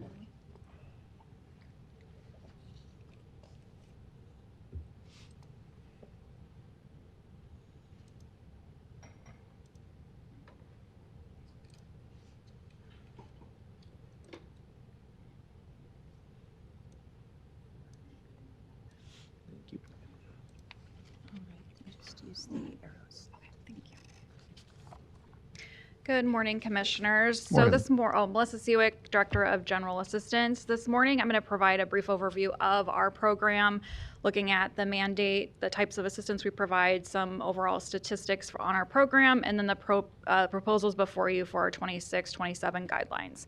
Following the presentation, we'll open up the public hearing for additional comment. Before moving into the details, I just wanted to reiterate what I have communicated to the board during previous guideline reviews, budget discussions, one-on-one conversations, and again throughout this biennial review. Department's funding levels are not sufficient to sustain the program in its existing form. We've now reached the point with even in cost savings in other areas of our budget, we'll be unable to carry the program through the remaining of the fiscal year without supplemental funding. And even if additional funds are identified to get us through the remainder of the fiscal year, we are going to be in the same situation again in fiscal year 26-27, unless eligibility criteria are redefined. When resources are limited, we're forced to make difficult decisions to ensure the preservation of our program for individuals who truly have no other means of support. I'm very aware of the significant needs in our community, particularly among low-income and unhoused individuals, and I do not take the recommendations we've made for these next guideline review lightly. Despite these proposed updates, our program in Douglas County continues to stand as one of the most robust supports in the state, potentially even in the nation. Each of you have a table summarizing the general assistance programs in 5 comparison counties, along with a snapshot of the key proposals for the 26-27 relative to our current guidelines. This information, together with a PowerPoint presentation and program overview, was provided to you all last Tuesday. So each county in the state of Nebraska is mandated to have a general assistance program. Every single county in the state of Nebraska operates it differently. As I stated just a minute ago, that our program is the most robust in the county, or out of all of the counties in Nebraska, and based on the research that's been done, the most robust in the nation. So with the mandate that you guys, the county has, you guys can determine how general assistance is implemented. What does that include? The dollar amount, who is eligible for services, and then every 2 years we have a biennial guideline review where we look at our guidelines for the next 2 years. So for the 2024-2025, the current general assistance programs that we have to assist to ensure the maintenance and minimum health and decency standards are shelter assistance. So that is going to be rent, utilities, and mortgage assistance. The maximum amount of assistance that an individual or married couple can receive each month is $800. Married couples are eligible for an additional $100 utility stipend. And this is single individuals and married couples without dependent children. We do not have any families that is covered under the state's assistance that they provide. A typical client of ours is going to be between the ages of 19 and 67. We also have non-food necessities vouchers, so $25 a month, to assist with things that individual cannot purchase through SNAP. So usually personal hygiene items and things to, clean. We have bus tickets that we provide to individuals that are approved on the program, and then we have a clothing voucher as well, where it's $80 gift card that they can get annually to assist with seasonally appropriate clothing. We also have transportation outside of Douglas County. That's going to look at an individual that has been in Douglas County for less than 6 months that is looking to go back to a city or state outside of Douglas County, and we can assist them with a bus voucher to get back home. And then we also provide cremation assistance to anybody who has passed away within Douglas County or was a resident of Douglas County that their family or themselves do not have the means to cover the expenses for that cremation. So the determinants of eligibility for our current standards, you have to be a Douglas County resident, a United States citizen, or lawfully present in the United States, and eligible for other public assistance programs. That excludes SNAP and LIHEAP, so food assistance and energy assistance you can still receive via the state and be eligible for our program. And then you have to have insufficient income and resources to meet those needs. This is just a snapshot looking back at the last 5 years of our program numbers. It's pretty much been between 1,300 and about 1,500 unique clients that are on our program at any given point throughout the year. So the key proposals for the 2026-2027 guidelines are, one, the biggest thing is affecting these proposals is our budgetary constraints. And then to better align with the statutory intent of our program to maintain a person's standards. And then looking at other county general assistance programs to kind of mirror what some of them are doing. We're trying our best to balance compassion with fiscal responsibility and program integrity of our program. What we're proposing is to refining the eligibility criteria. Currently, if a person is between the ages of 19 and 64 and they meet the income and resource limits, they are eligible for ongoing assistance. So up to $800 in rental assistance indefinitely, as long as they meet the income and resource guidelines. We are looking to kind of have two pathways to eligibility, looking at folks that are medically able to work and the folks that are medically unable to work. And establishing annual limits for the folks that are medically able to work. So we're looking at employability status. So disabled folks, we are considering those medically unable to work. Able-bodied, we're mirroring that verbiage off of what the state is doing, and that is medically able to work. We are, so for the disabled individuals, they are eligible for ongoing assistance pending the outcome of their Social Security Administration application or until the disability no longer prevents them from being employed. We are that would require them the doctor filling out a medical statement, and it's looking at any type of medical reason that they're unable to work. It's not just focused on like physical disability, it's looking at mental health, developmental disabilities, and things such as that. And then for folks that are able-bodied, so an individual that is medically able to work, they would be eligible for up to 3 consecutive months of assistance annually. And that is going to be for short-term crisis stabilization. And with this, if we are able to redefine the eligibility criteria, we would like to also propose increase in our shelter payment schedule. As Jason stated earlier, that rent continues to increase. The fair market rent for an efficiency unit right now, I believe, is $990. Our current maximum we're able to pay is $800. We're looking to increase it to $850. We have talked to the landlords, and it seems like an even additional $50 a month to help with utility cost is something that could get us to onboard more landlords. This is just a snapshot showing some of our direct client services. It's not all of them. It's looking at where we have the greatest expenses.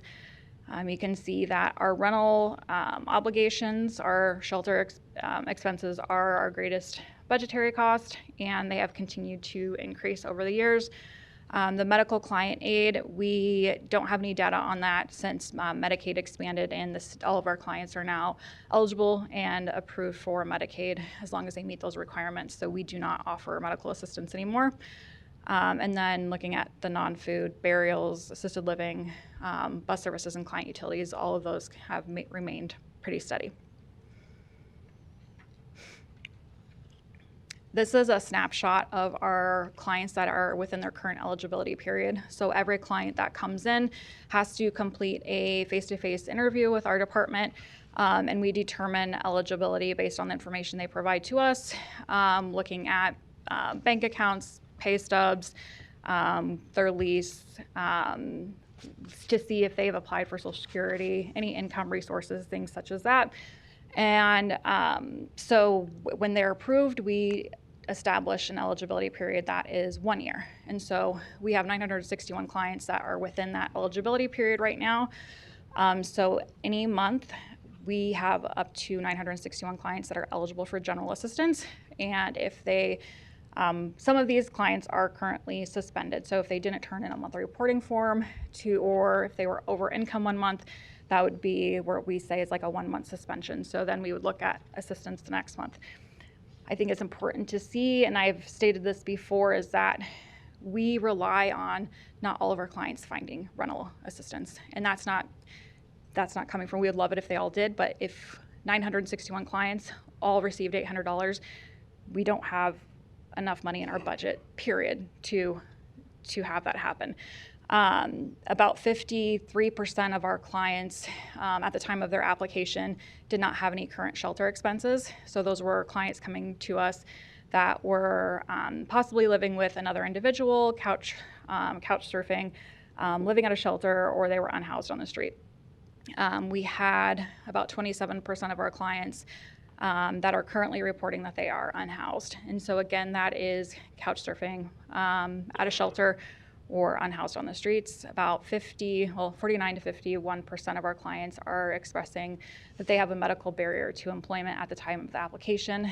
That's not saying that they have provided the medical documentation to support that. That is their verbal declaration to us at the time of application. And that, I think, is an important statistic to look at, especially when we're looking to possibly redefine like our eligibility and have those two pathways. Is about 50% of our clients declare they're medically able to work, and about 50% declare that they're medically unable to work. And this is a snapshot looking at the August through October of this year, the number of clients who received shelter assistance. So that would be either rent, mortgage, or utility assistance. In October, 451 clients, so out of the 961 clients, received shelter assistance. And then we have the breakdown in the shelter assistance that we have distributed. Based on these projections alone, we are looking at hopefully being able to get through April as far as our rental allotment for our budget. Right now, we are 8.4%, as of yesterday, 8.4% over our rental account budget where we should be. The average rental payment is typically around $620 to $650. Average utility payment is between $55 and $60.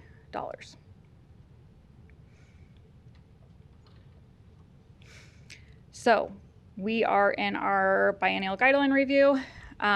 We have had our proposed guidelines posted at your guys' office, Department of General Assistance, Sheriff's Office, the City Clerk of Bennington, Valley, Ralston, and Village of Waterloo, and at all of the public libraries. We have posted notifications to all of the landlords and vendors we work with to match list served, so that's our thresholds list served, looking at all of the different organizations within the continuum. Or it's posted for our clients. We have received minimal feedback, which is kind of par for the course. We've heard from, I think, more people that are just talking about how valuable general assistance is, and are thankful for the program. We've had some landlords request that we pay a year in advance of rent. So if a client signs a year lease, the lease is with the landlord. We are just the payer that they would like us to guarantee payment for 12 months and pay that in advance, whether a person falls off the program or not. And then if we could assist with some repaying of if there's any damage done to the property. And then I have heard from two people from nonprofits that have concerns with decreasing any benefits or any limitations that we have on our program. So the next steps, so we are opening up the public hearing to accept additional comments. Based on this discussion, the feedback we've received so far, we can revise the proposed guidelines, and then our goal, our plan is to bring it back to the board on December 16th for approval, and these guidelines would be effective January 1, and they would be effective January 1, 2026 to the end of 2027. Ultimately, the decision of how our program moves forward rests with the board. We will continue to work diligently to ensure the county's most vulnerable residents are supported in meeting their essential needs during their times of crisis. So I guess if you guys have comments, feedback, or anybody else. Thank you so much. We will get into discussion, starting with Commissioner Kavanaugh. Can I, yes. 1 second. So we did provide to, can you pull that? Yeah, and they have them. Okay, the snapshot, the 5.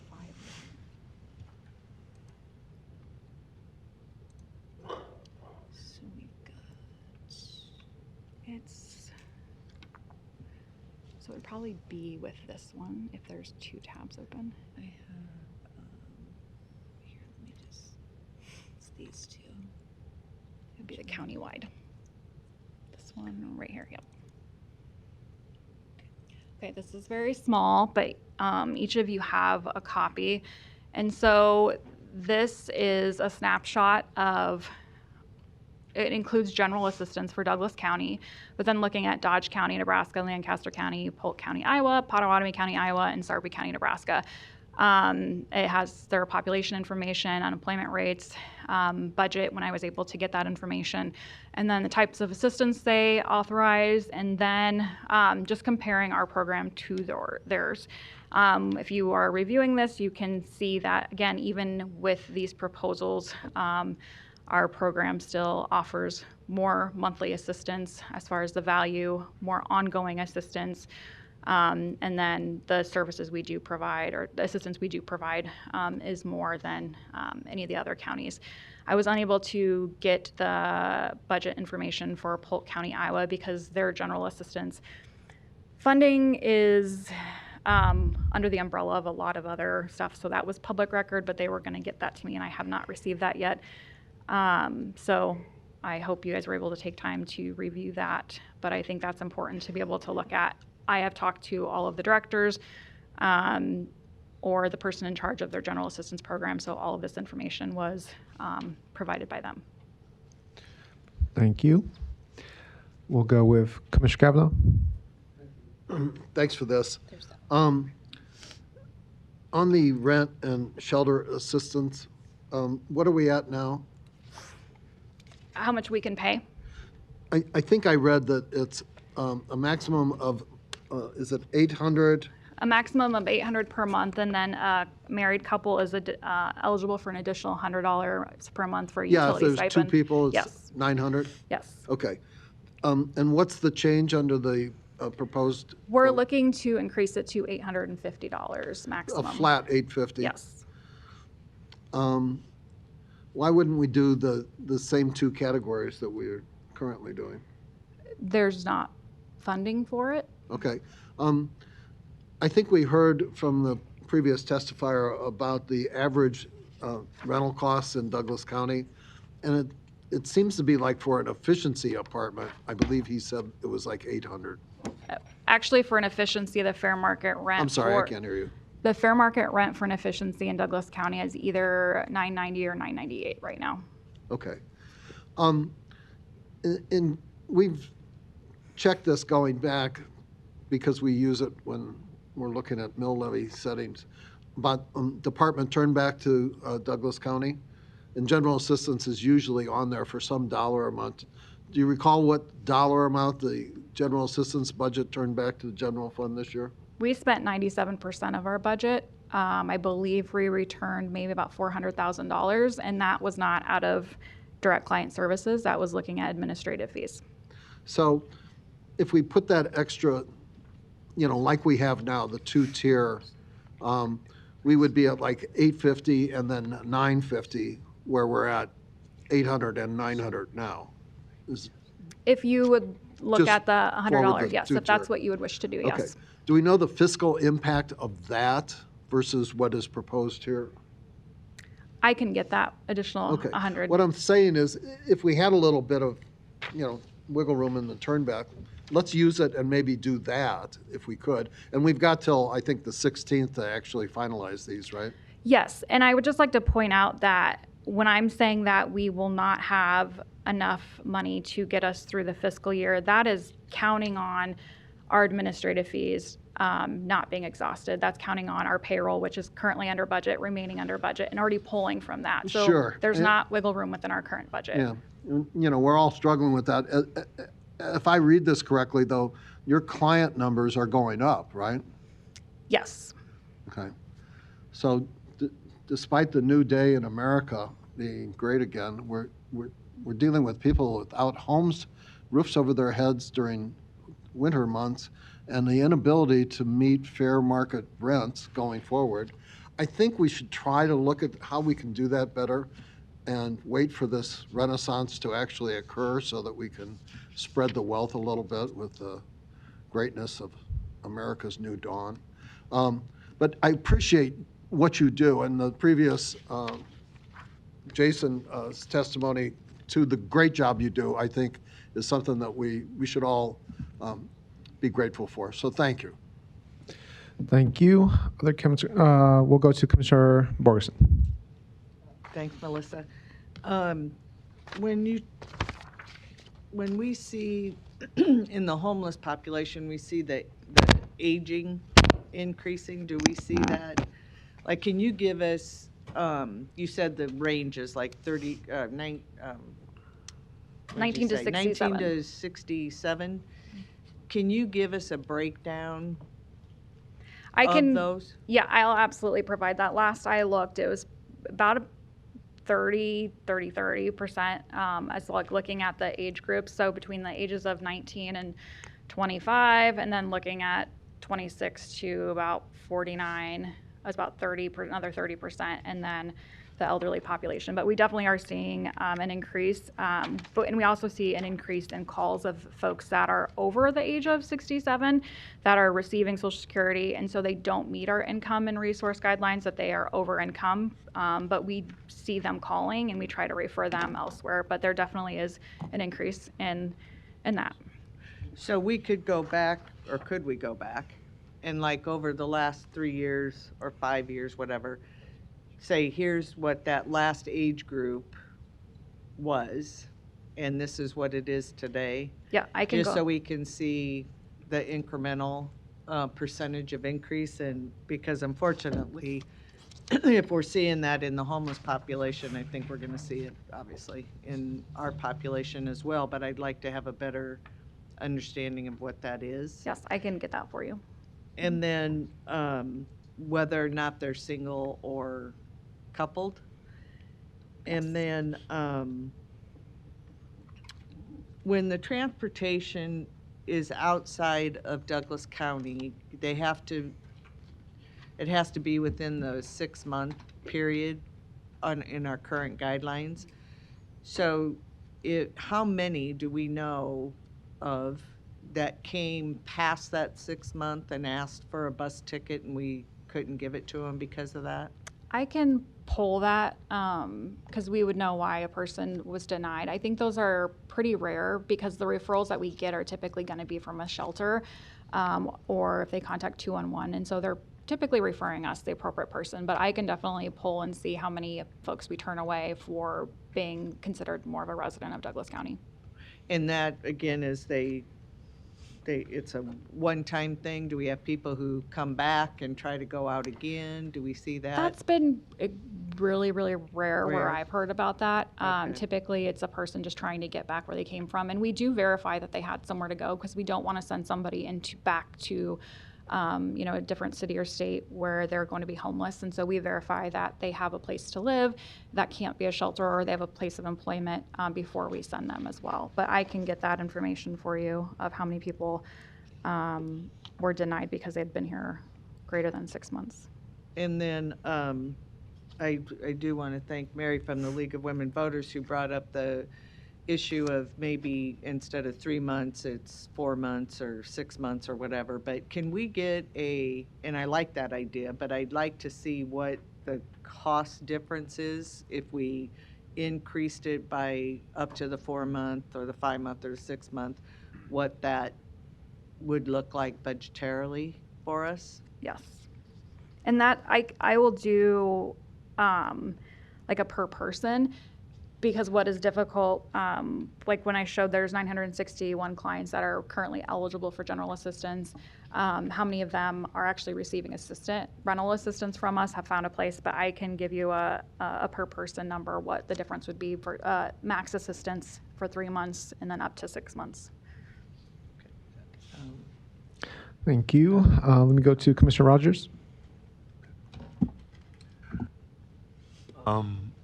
So I guess let me start with a finance question in general.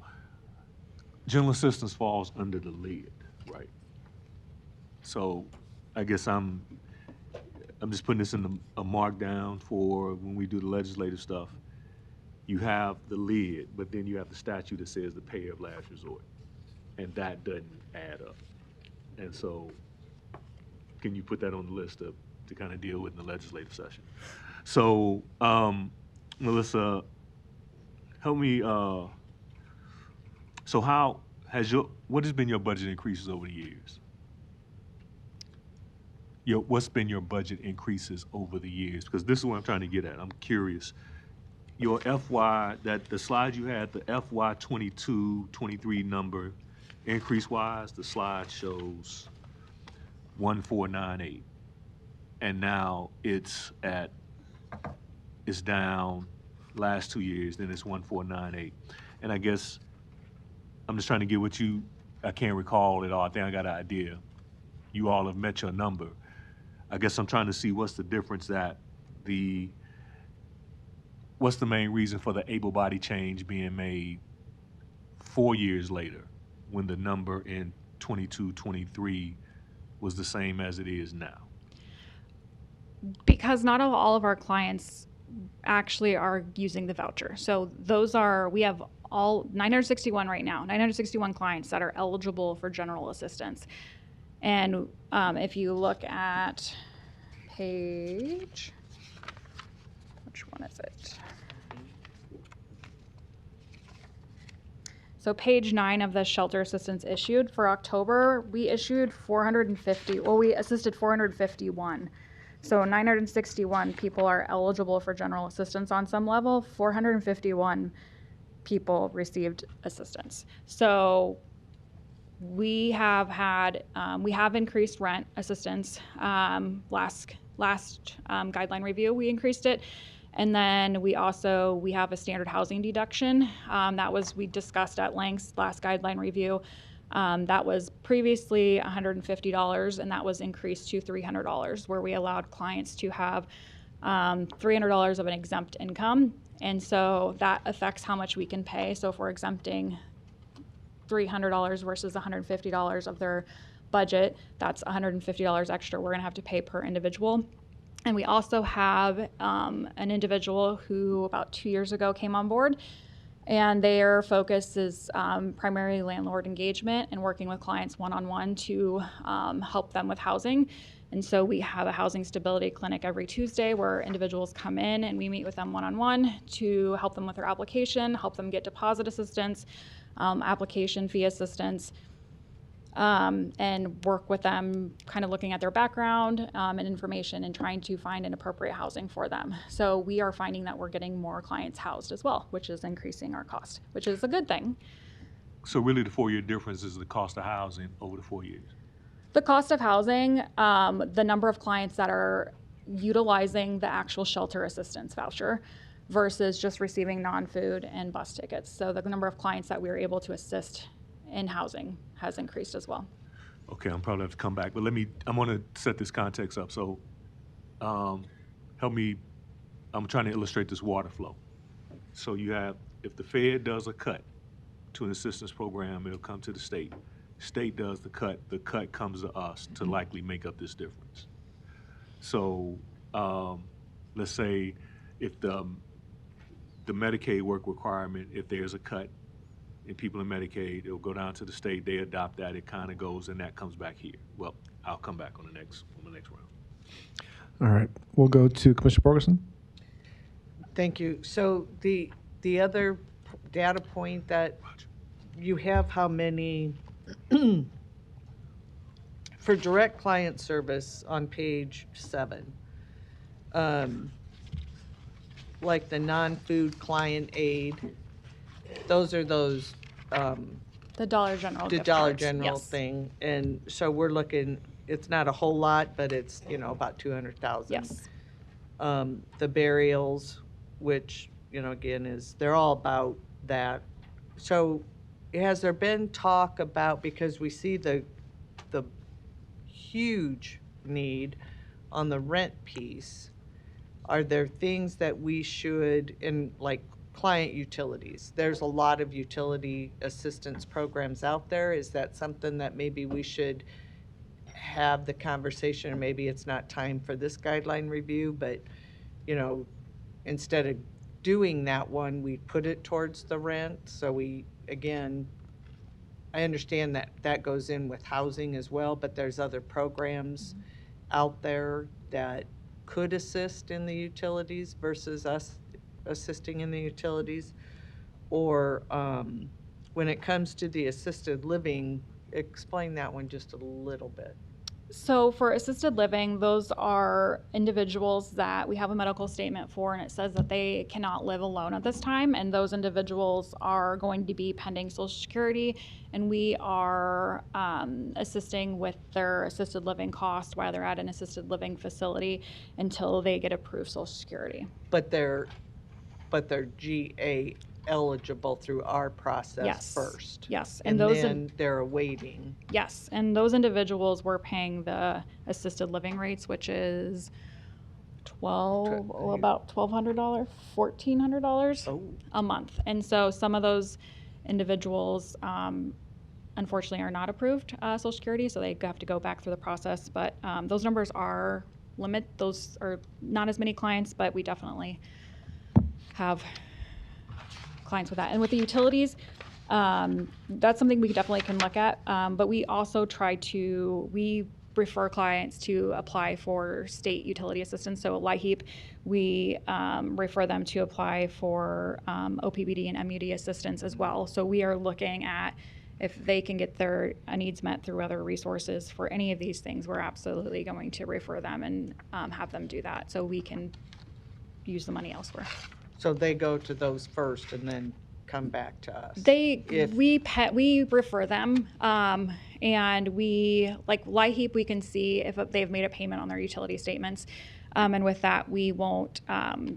We only pay depending on what their balance is on their utility assistance, and then with MUD and OPPD, it's through Dollar Energy that we refer them to, and we're looking for our the gentleman who works with the landlords, for him to kind of do those one-on-one where we can start doing the applications internally ourselves for those. And so that resource is tapped into before general assistance would step up and do that. Okay. And then the last question, which we probably won't have time, but when on page 8, when you talked about the current eligibility period and the 961 clients where there's 27% that are unhoused, what are we actually, are we just saying they're unhoused, or are we actually providing them something? Those they're- individuals, so all of our clients that are within their current eligibility period are eligible for, at a minimum, the non-food and bus tickets. So we have clients that are just receiving that. Just So, receiving yes. And so I've expressed it before that we have to do the same amount of work if somebody's getting full benefits versus or just partial non-food. We have to process all of the cases. So all of these clients are processed every single month. Okay. All right, we'll go to Commissioner Rogers.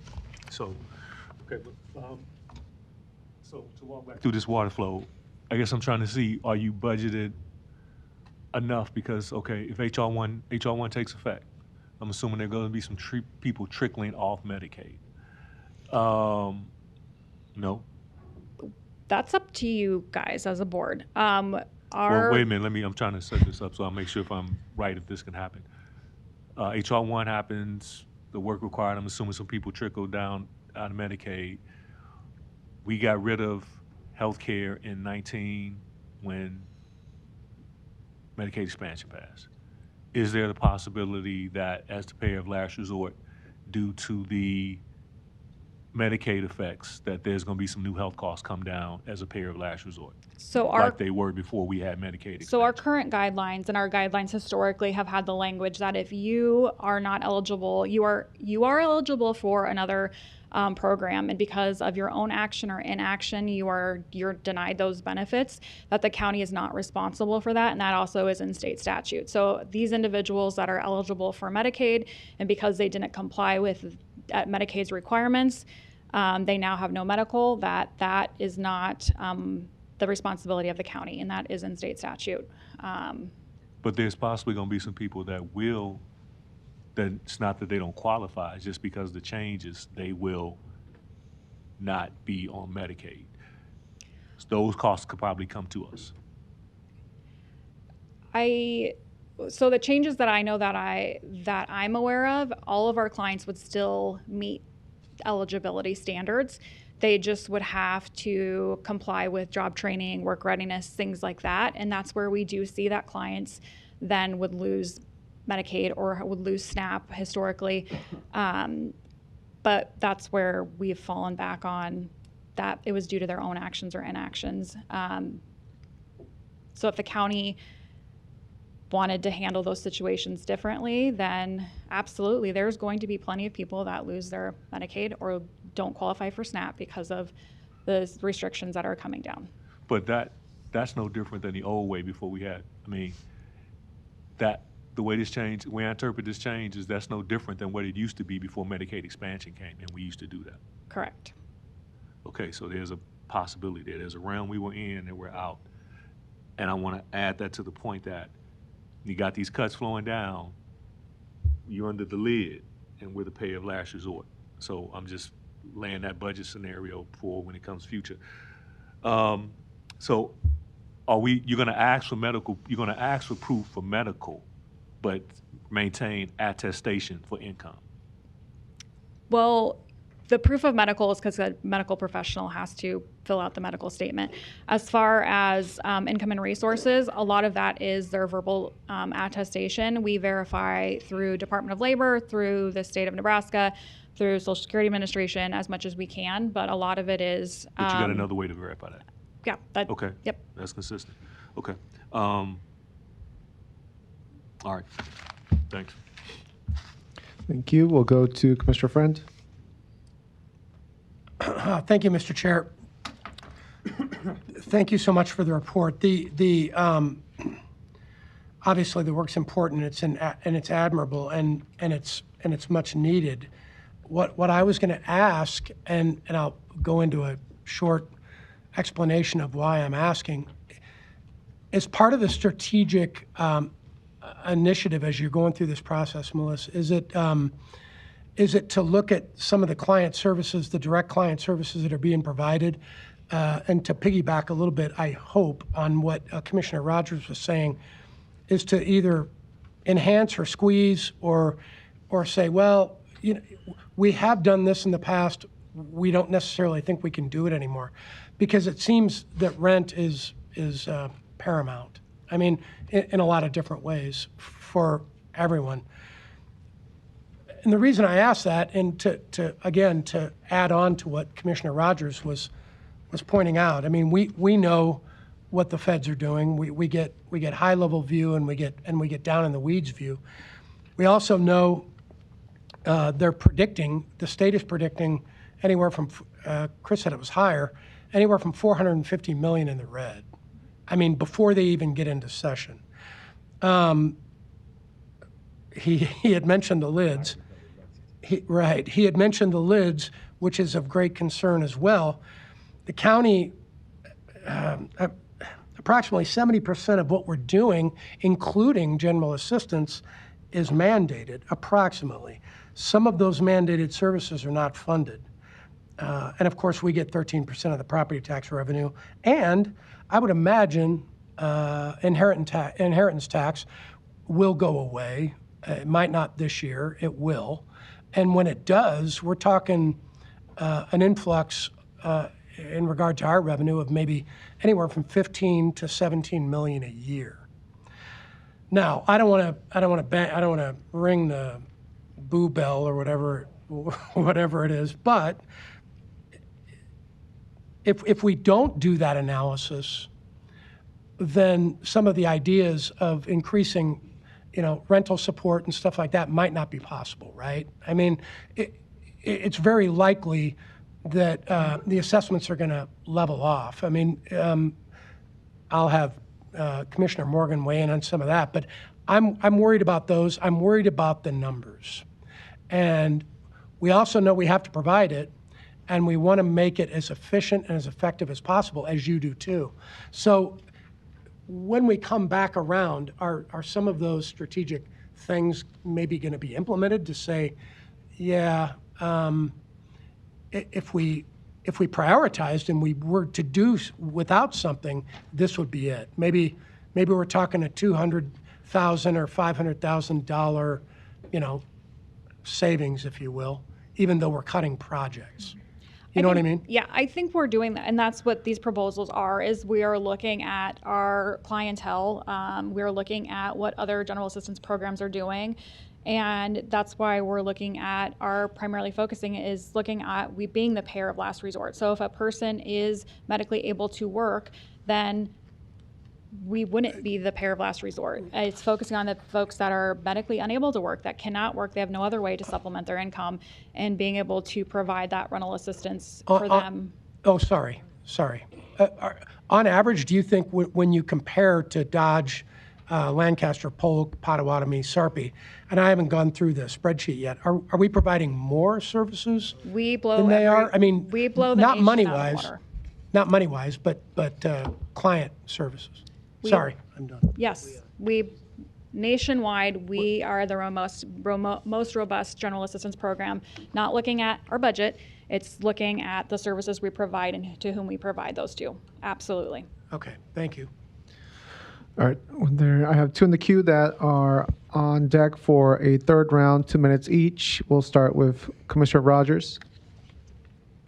Thank you, Mr. Chair. I want to build on what Commissioner Friend was saying because Melissa, this is not so much you, but I do want to paint this budget picture because I do think I'm having trouble reconciling that we're under lid. You're not one of the 5 exempt in the lid. So you've got this increasing, and when Commissioner said the state budget is at 471 million, my prediction it grows larger because of the Lexington closing and income tax being a part of the state's budget, that's gonna grow. And my point is I'm having trouble recognizing how in statute we are the payer of last resort. And simply by writing in the guide, if you don't meet these requirements, you can't get service. So if somebody pushes that, I just feel like we're under budget. Now, I see how it's written that says if you don't do everything in the state requirements and things of that sort, but there's a part of me that feels like it's not about, I'm not talking about the person. I think there's gonna be persons in this loop that meet that requirement, and we're gonna go back to the old days where that person that wasn't covered in Medicaid comes down to the county. So that person walks in with a pay of last resort, and we point to some on a sheet. I'm wondering if that's going to cover us, because I'm thinking I'm thinking there's a bigger budget level than it is. And my question, I guess the question I'm putting out there is, who covers that? Because I used to think before I got on the board that it was the federally qualified health centers, and that's not it, because the federally qualified health centers send them here. And so where is that medical gap if that gap that we used to feel there is no longer there? So that's the question I'm just putting out there, because I feel like we are under budget. And I see what your statement says, but there are going to be people through this that are not covered at all, and they're going to fall back to the old days. And it also, like, it's in the state statute. So where our language comes from is in the state statute, 68-131. Any person who is or becomes ineligible for other general assistance programs due to his or her own actions or inaction shall also be ineligible for general assistance from the county. So that's in the state statute. That, and technically all of our clients are eligible for SNAP. They are eligible for Medicaid. If somebody, due to their criminal record, are not eligible, that again that falls back on that. Or if they don't comply with the job training or work readiness requirements, that would fall back onto that. And that is in state statute, and that's where that's why that's directly in there. Thank you. Let me go to Commissioner Borgeson, third round, 2 minutes. So we may have to go offline to talk about this, but so on page 5, we have 1,498 in fiscal year 2025 of clients. And then you turn to the page 8, and we're talking about the 961 clients, but that's the current fiscal year, but that's not the total number of clients? So the 961, that is the clients that are in their current eligibility period. So that's not a fiscal year. That's just like a running calendar year. If I would apply today, my eligibility period would start December 1 and go through November 30th of 2026. So that is looking at each client's eligibility period. We have 961 clients currently within that.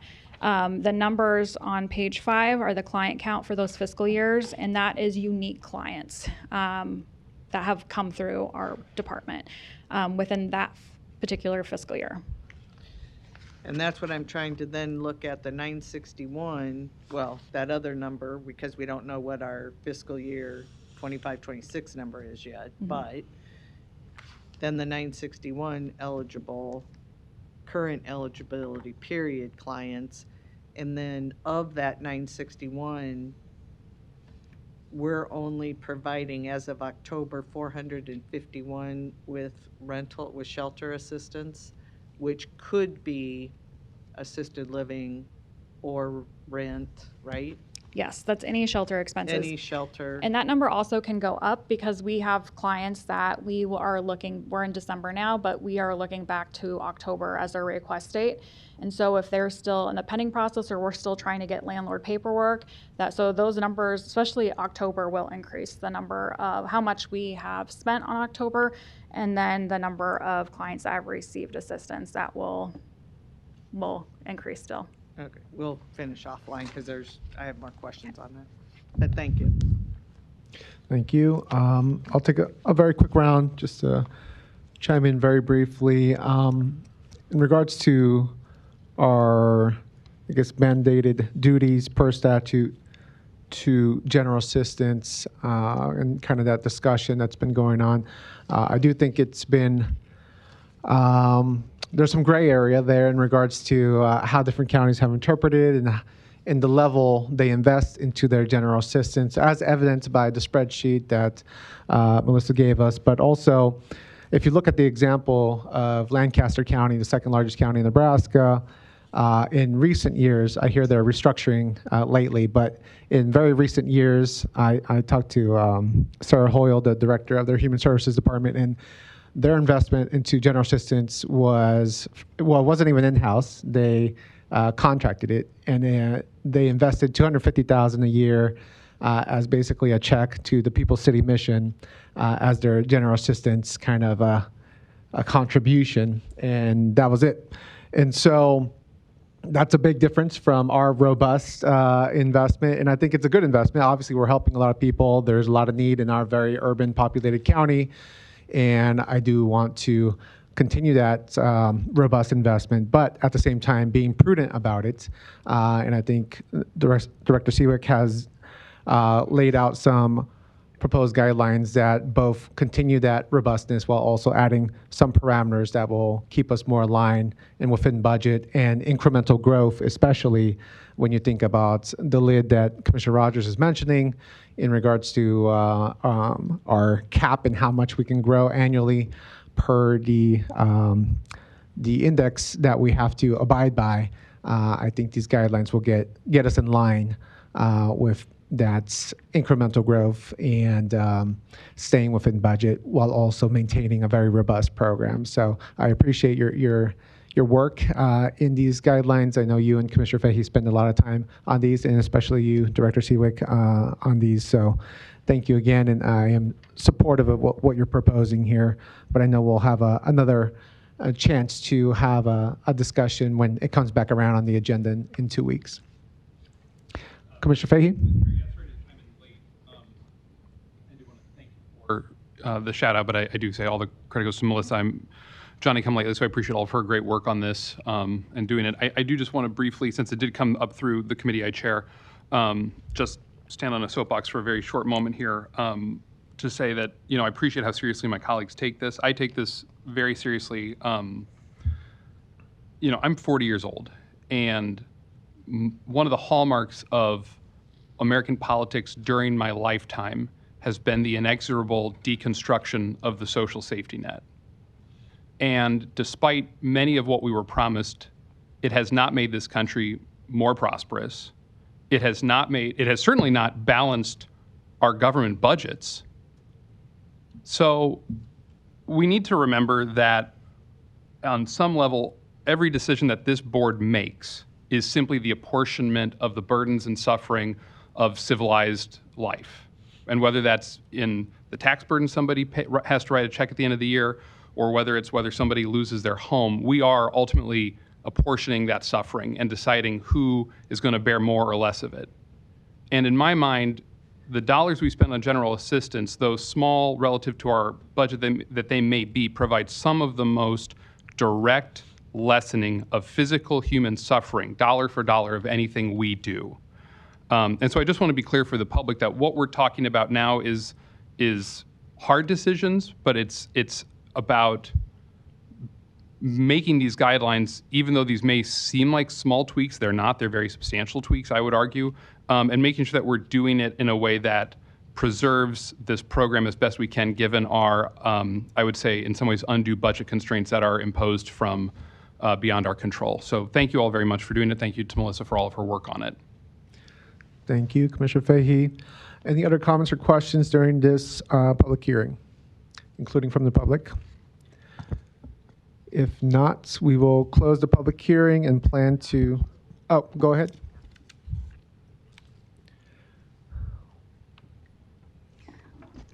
Hi, Mary Lee Moulton, 2035 South 181st Circle, and I'm with the League of Women Voters. I just wanted to, first of all, thank Director Seawick. She's obviously presented a really informative package of how all of this works, and I recognize the fiscal constraints that we're under. But like Commissioner Fahey said, these are people who are less fortunate than us. They are people who are in dire circumstances. And after hearing the director from Threshold talk about what they're doing, I went to the committee meeting and heard about this right before Thanksgiving, and we're having a meeting 2 days after the holiday, and you're talking about having another meeting to make this decision in 2 weeks running up to the holiday. From a procedural standpoint, I think that perhaps we need to take a little more time, and obviously from the fact that there are not a lot of people here to speak on this issue, I'm not really sure that this has even been disseminated to the community that's going to be affected and those who work with the housing issues. And I think that maybe we just need to slow down a little bit and also work together on what's going on with Threshold and have some more coordination. Again, I recognize the fiscal constraints involved, but I would just urge you to perhaps take a step back and look at this from a more holistic viewpoint with what's going on with Threshold and what they're trying to do, as opposed to possibly making this situation even worse while we're trying to struggle to make it a little better. But thanks very much.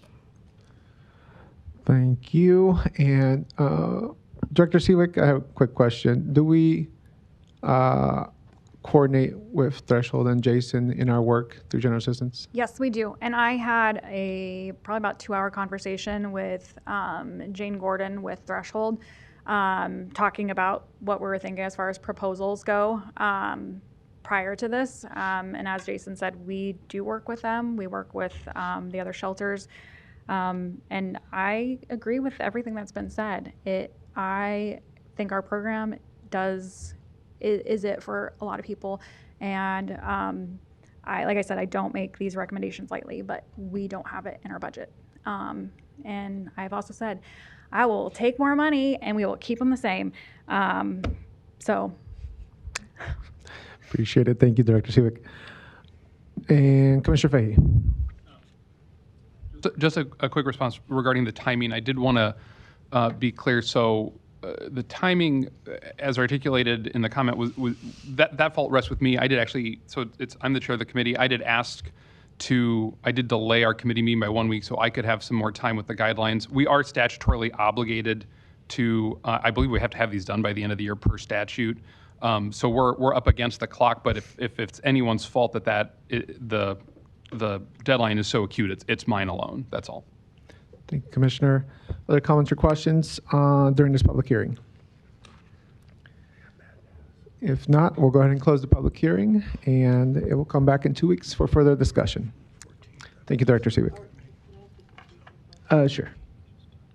So we're closing the public hearing, but if there are potential changes, how are we going to handle those? It comes back. Are they going to be just amendments I would assume that we present, or do we leave the public hearing open to talk about them and then potentially amend it, or close it, then amend it? I'll defer to legal. I'll defer to legal, maybe some advice on that. Teresa, York County Attorney's Office. I think this one you guys have done both ways. I think there have been times where you've discussed amendments and left it open to the subsequent like the 16th of December, and then set it that day for final discussion, close the public hearing, and action. So I think you have done it both ways. And there has been a lot of discussion today, so I think that is an option for you. If you want to leave it open and hear more discussion next time, and then I would suggest just setting it for also action on the 16th. Okay. In that case, we'll leave it open. Yeah. Yeah, that's fine. And I think the time, I mean,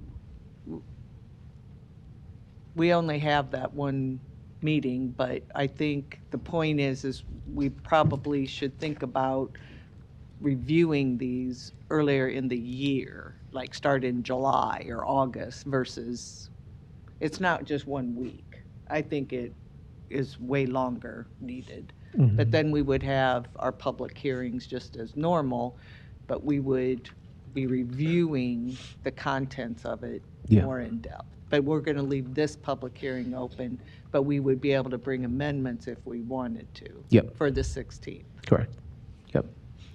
And I would just like to add to that. So our guidelines affect how we do our day-to-day operations. We have to change documents, forms, part of our case management system, screenings, all of that.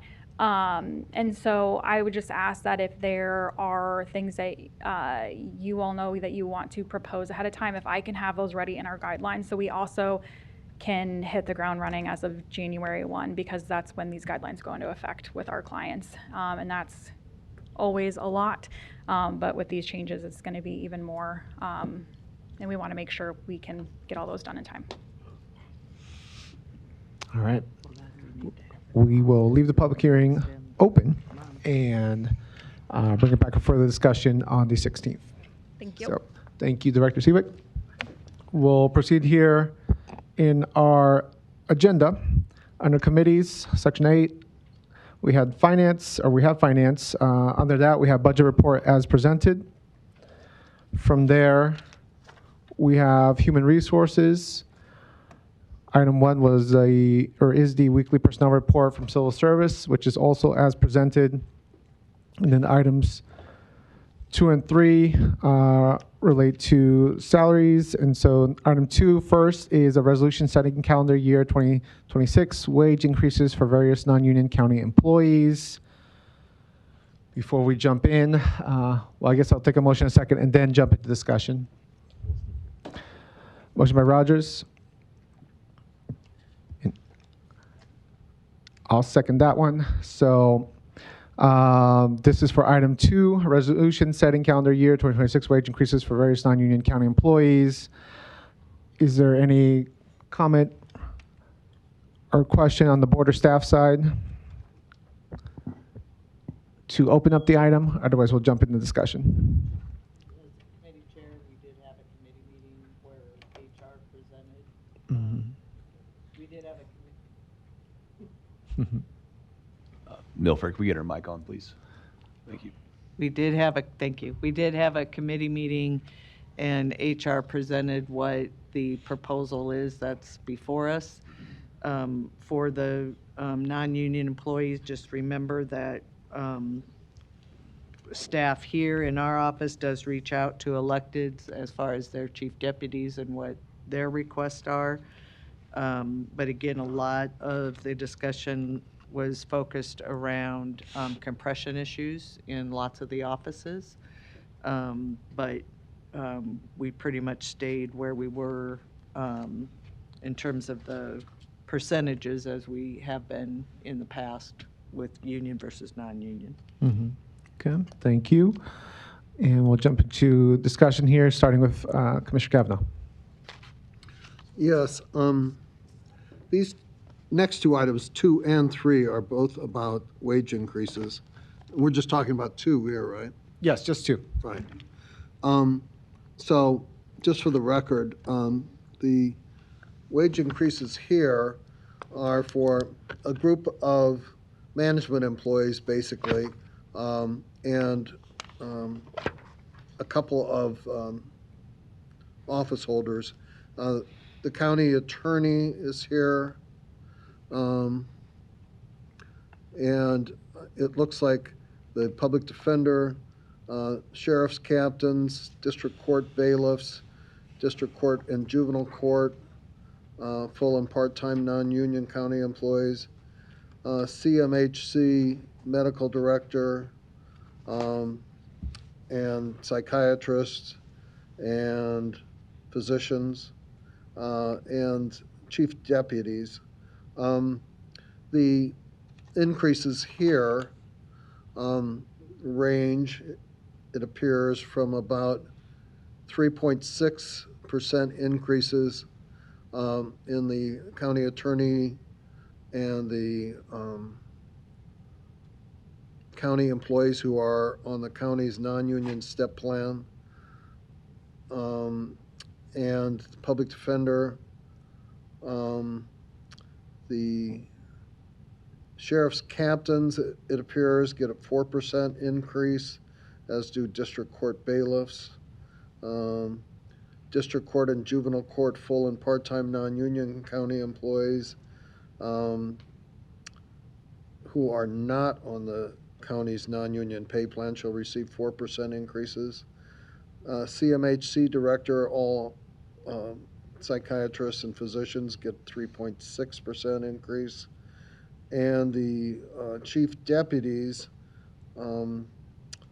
appear to get 4% increases in the clerks, county attorney, treasurer, sheriffs, and clerk of the district court. The chief deputy in the assessors, the field chief deputy, gets 7% increase. I don't have a dollar amount on this, but I will on the following item. I don't know if anybody from our staff has a dollar amount on this category. Yes, Diane Carlson, Deputy County Administrator. The cost on this resolution for a 3.6% increase across the board was calculated at $2,245,000. and that was presented at the HR committee. So that is the cost for this, for the 3.6% increase. Now, on this resolution, there are some that are recommended at slightly higher at 4%. That was recommended by elected officials. And so I don't have the updated amount, but those are, it's a small number of employees compared to the larger group. So it would be slightly more than the $2,245,000. So we're talking $2,245,601 in increase?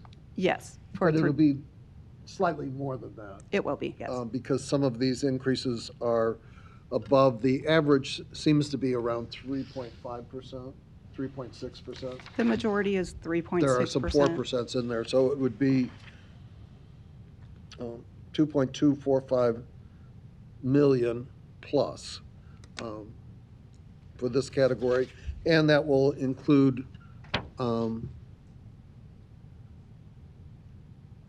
number 3 on this as well, or is that separate? That's separate.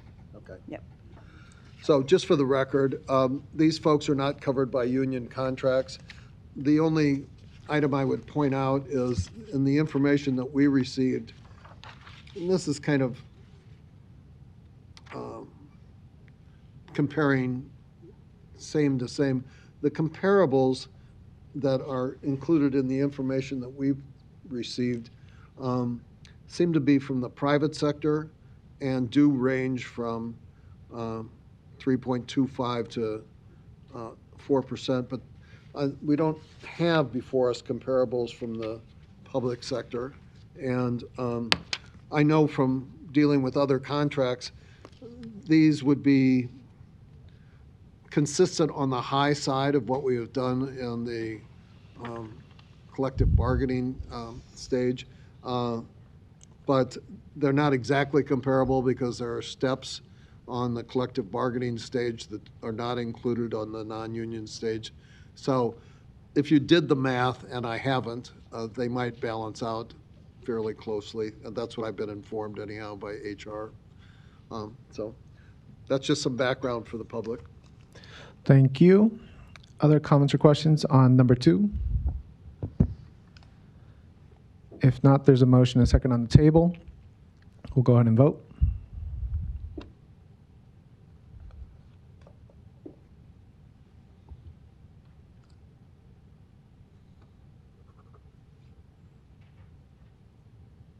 Motion passes 7-0.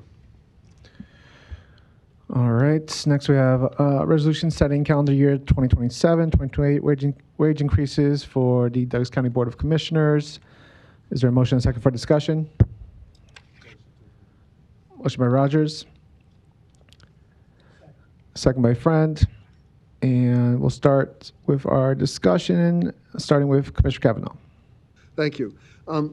This is for this board, and we're taken separate from the non-union employees because we're elected employees. And this is compared to the group that we just did, a little different category. I think we are dealing with like $65,180 on the next fiscal year. I think that's right. But these employees will be topped at that. That's the limit. The group that we just did, the average before the raise was just short of $100,000 per employee.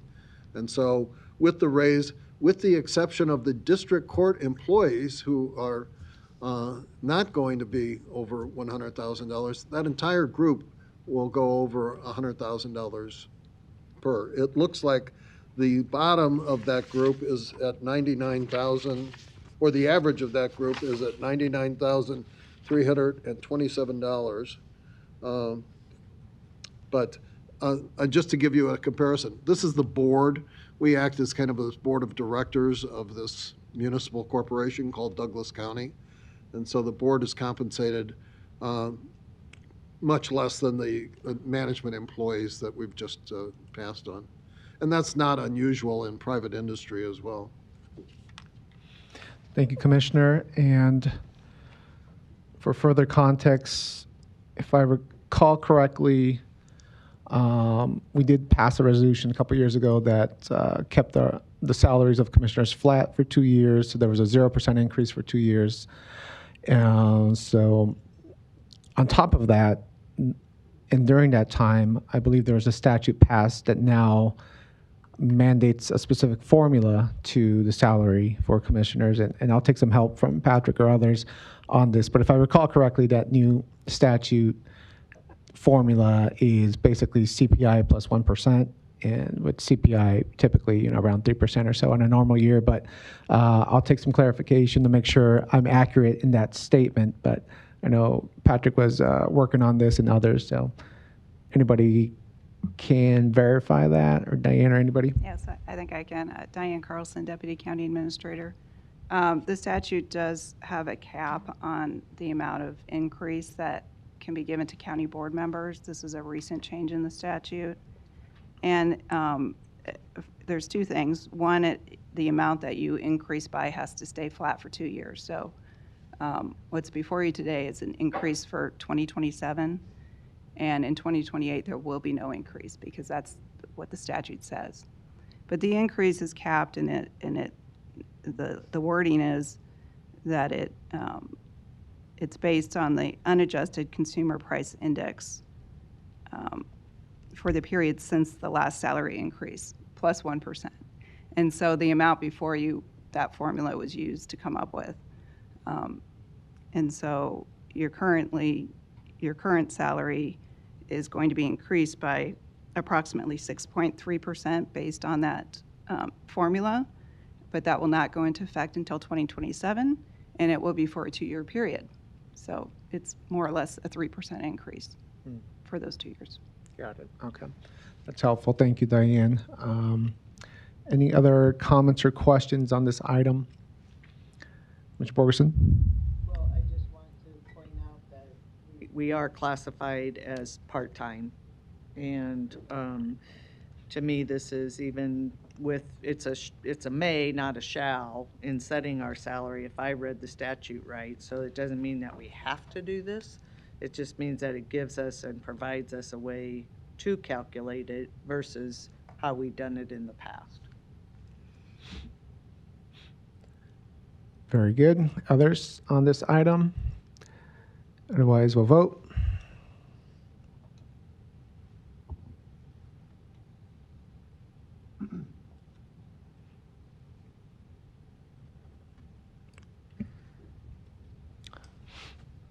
Motion passes. Commissioner Borgeson voting no, other commissioners voting yes. Thank you.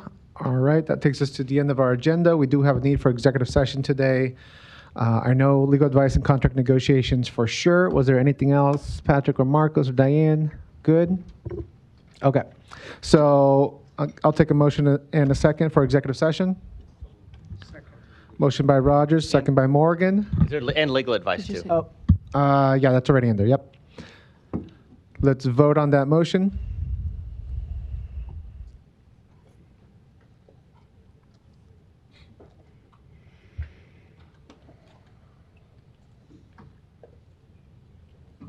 Motion passes 7-0.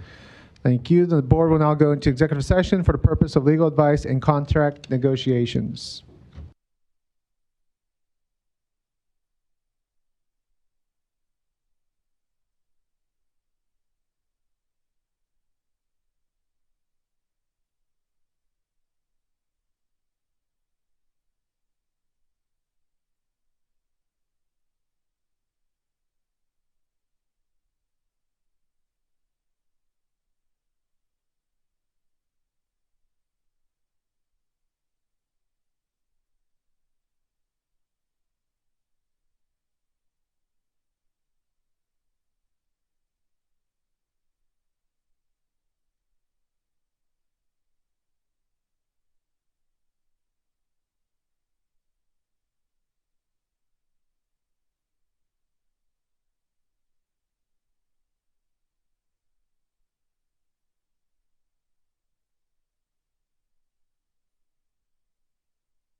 Yes, Dan.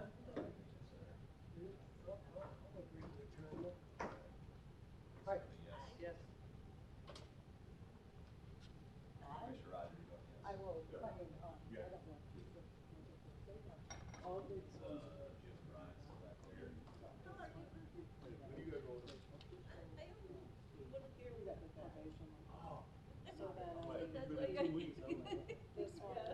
I'm watching you, you see. Checking it.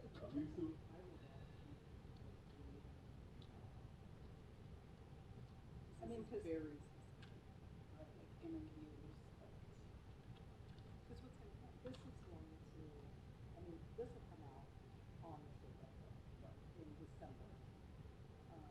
Assuming there's questions, because December 4th is the visit to do. So it'll come out, well, December will come out.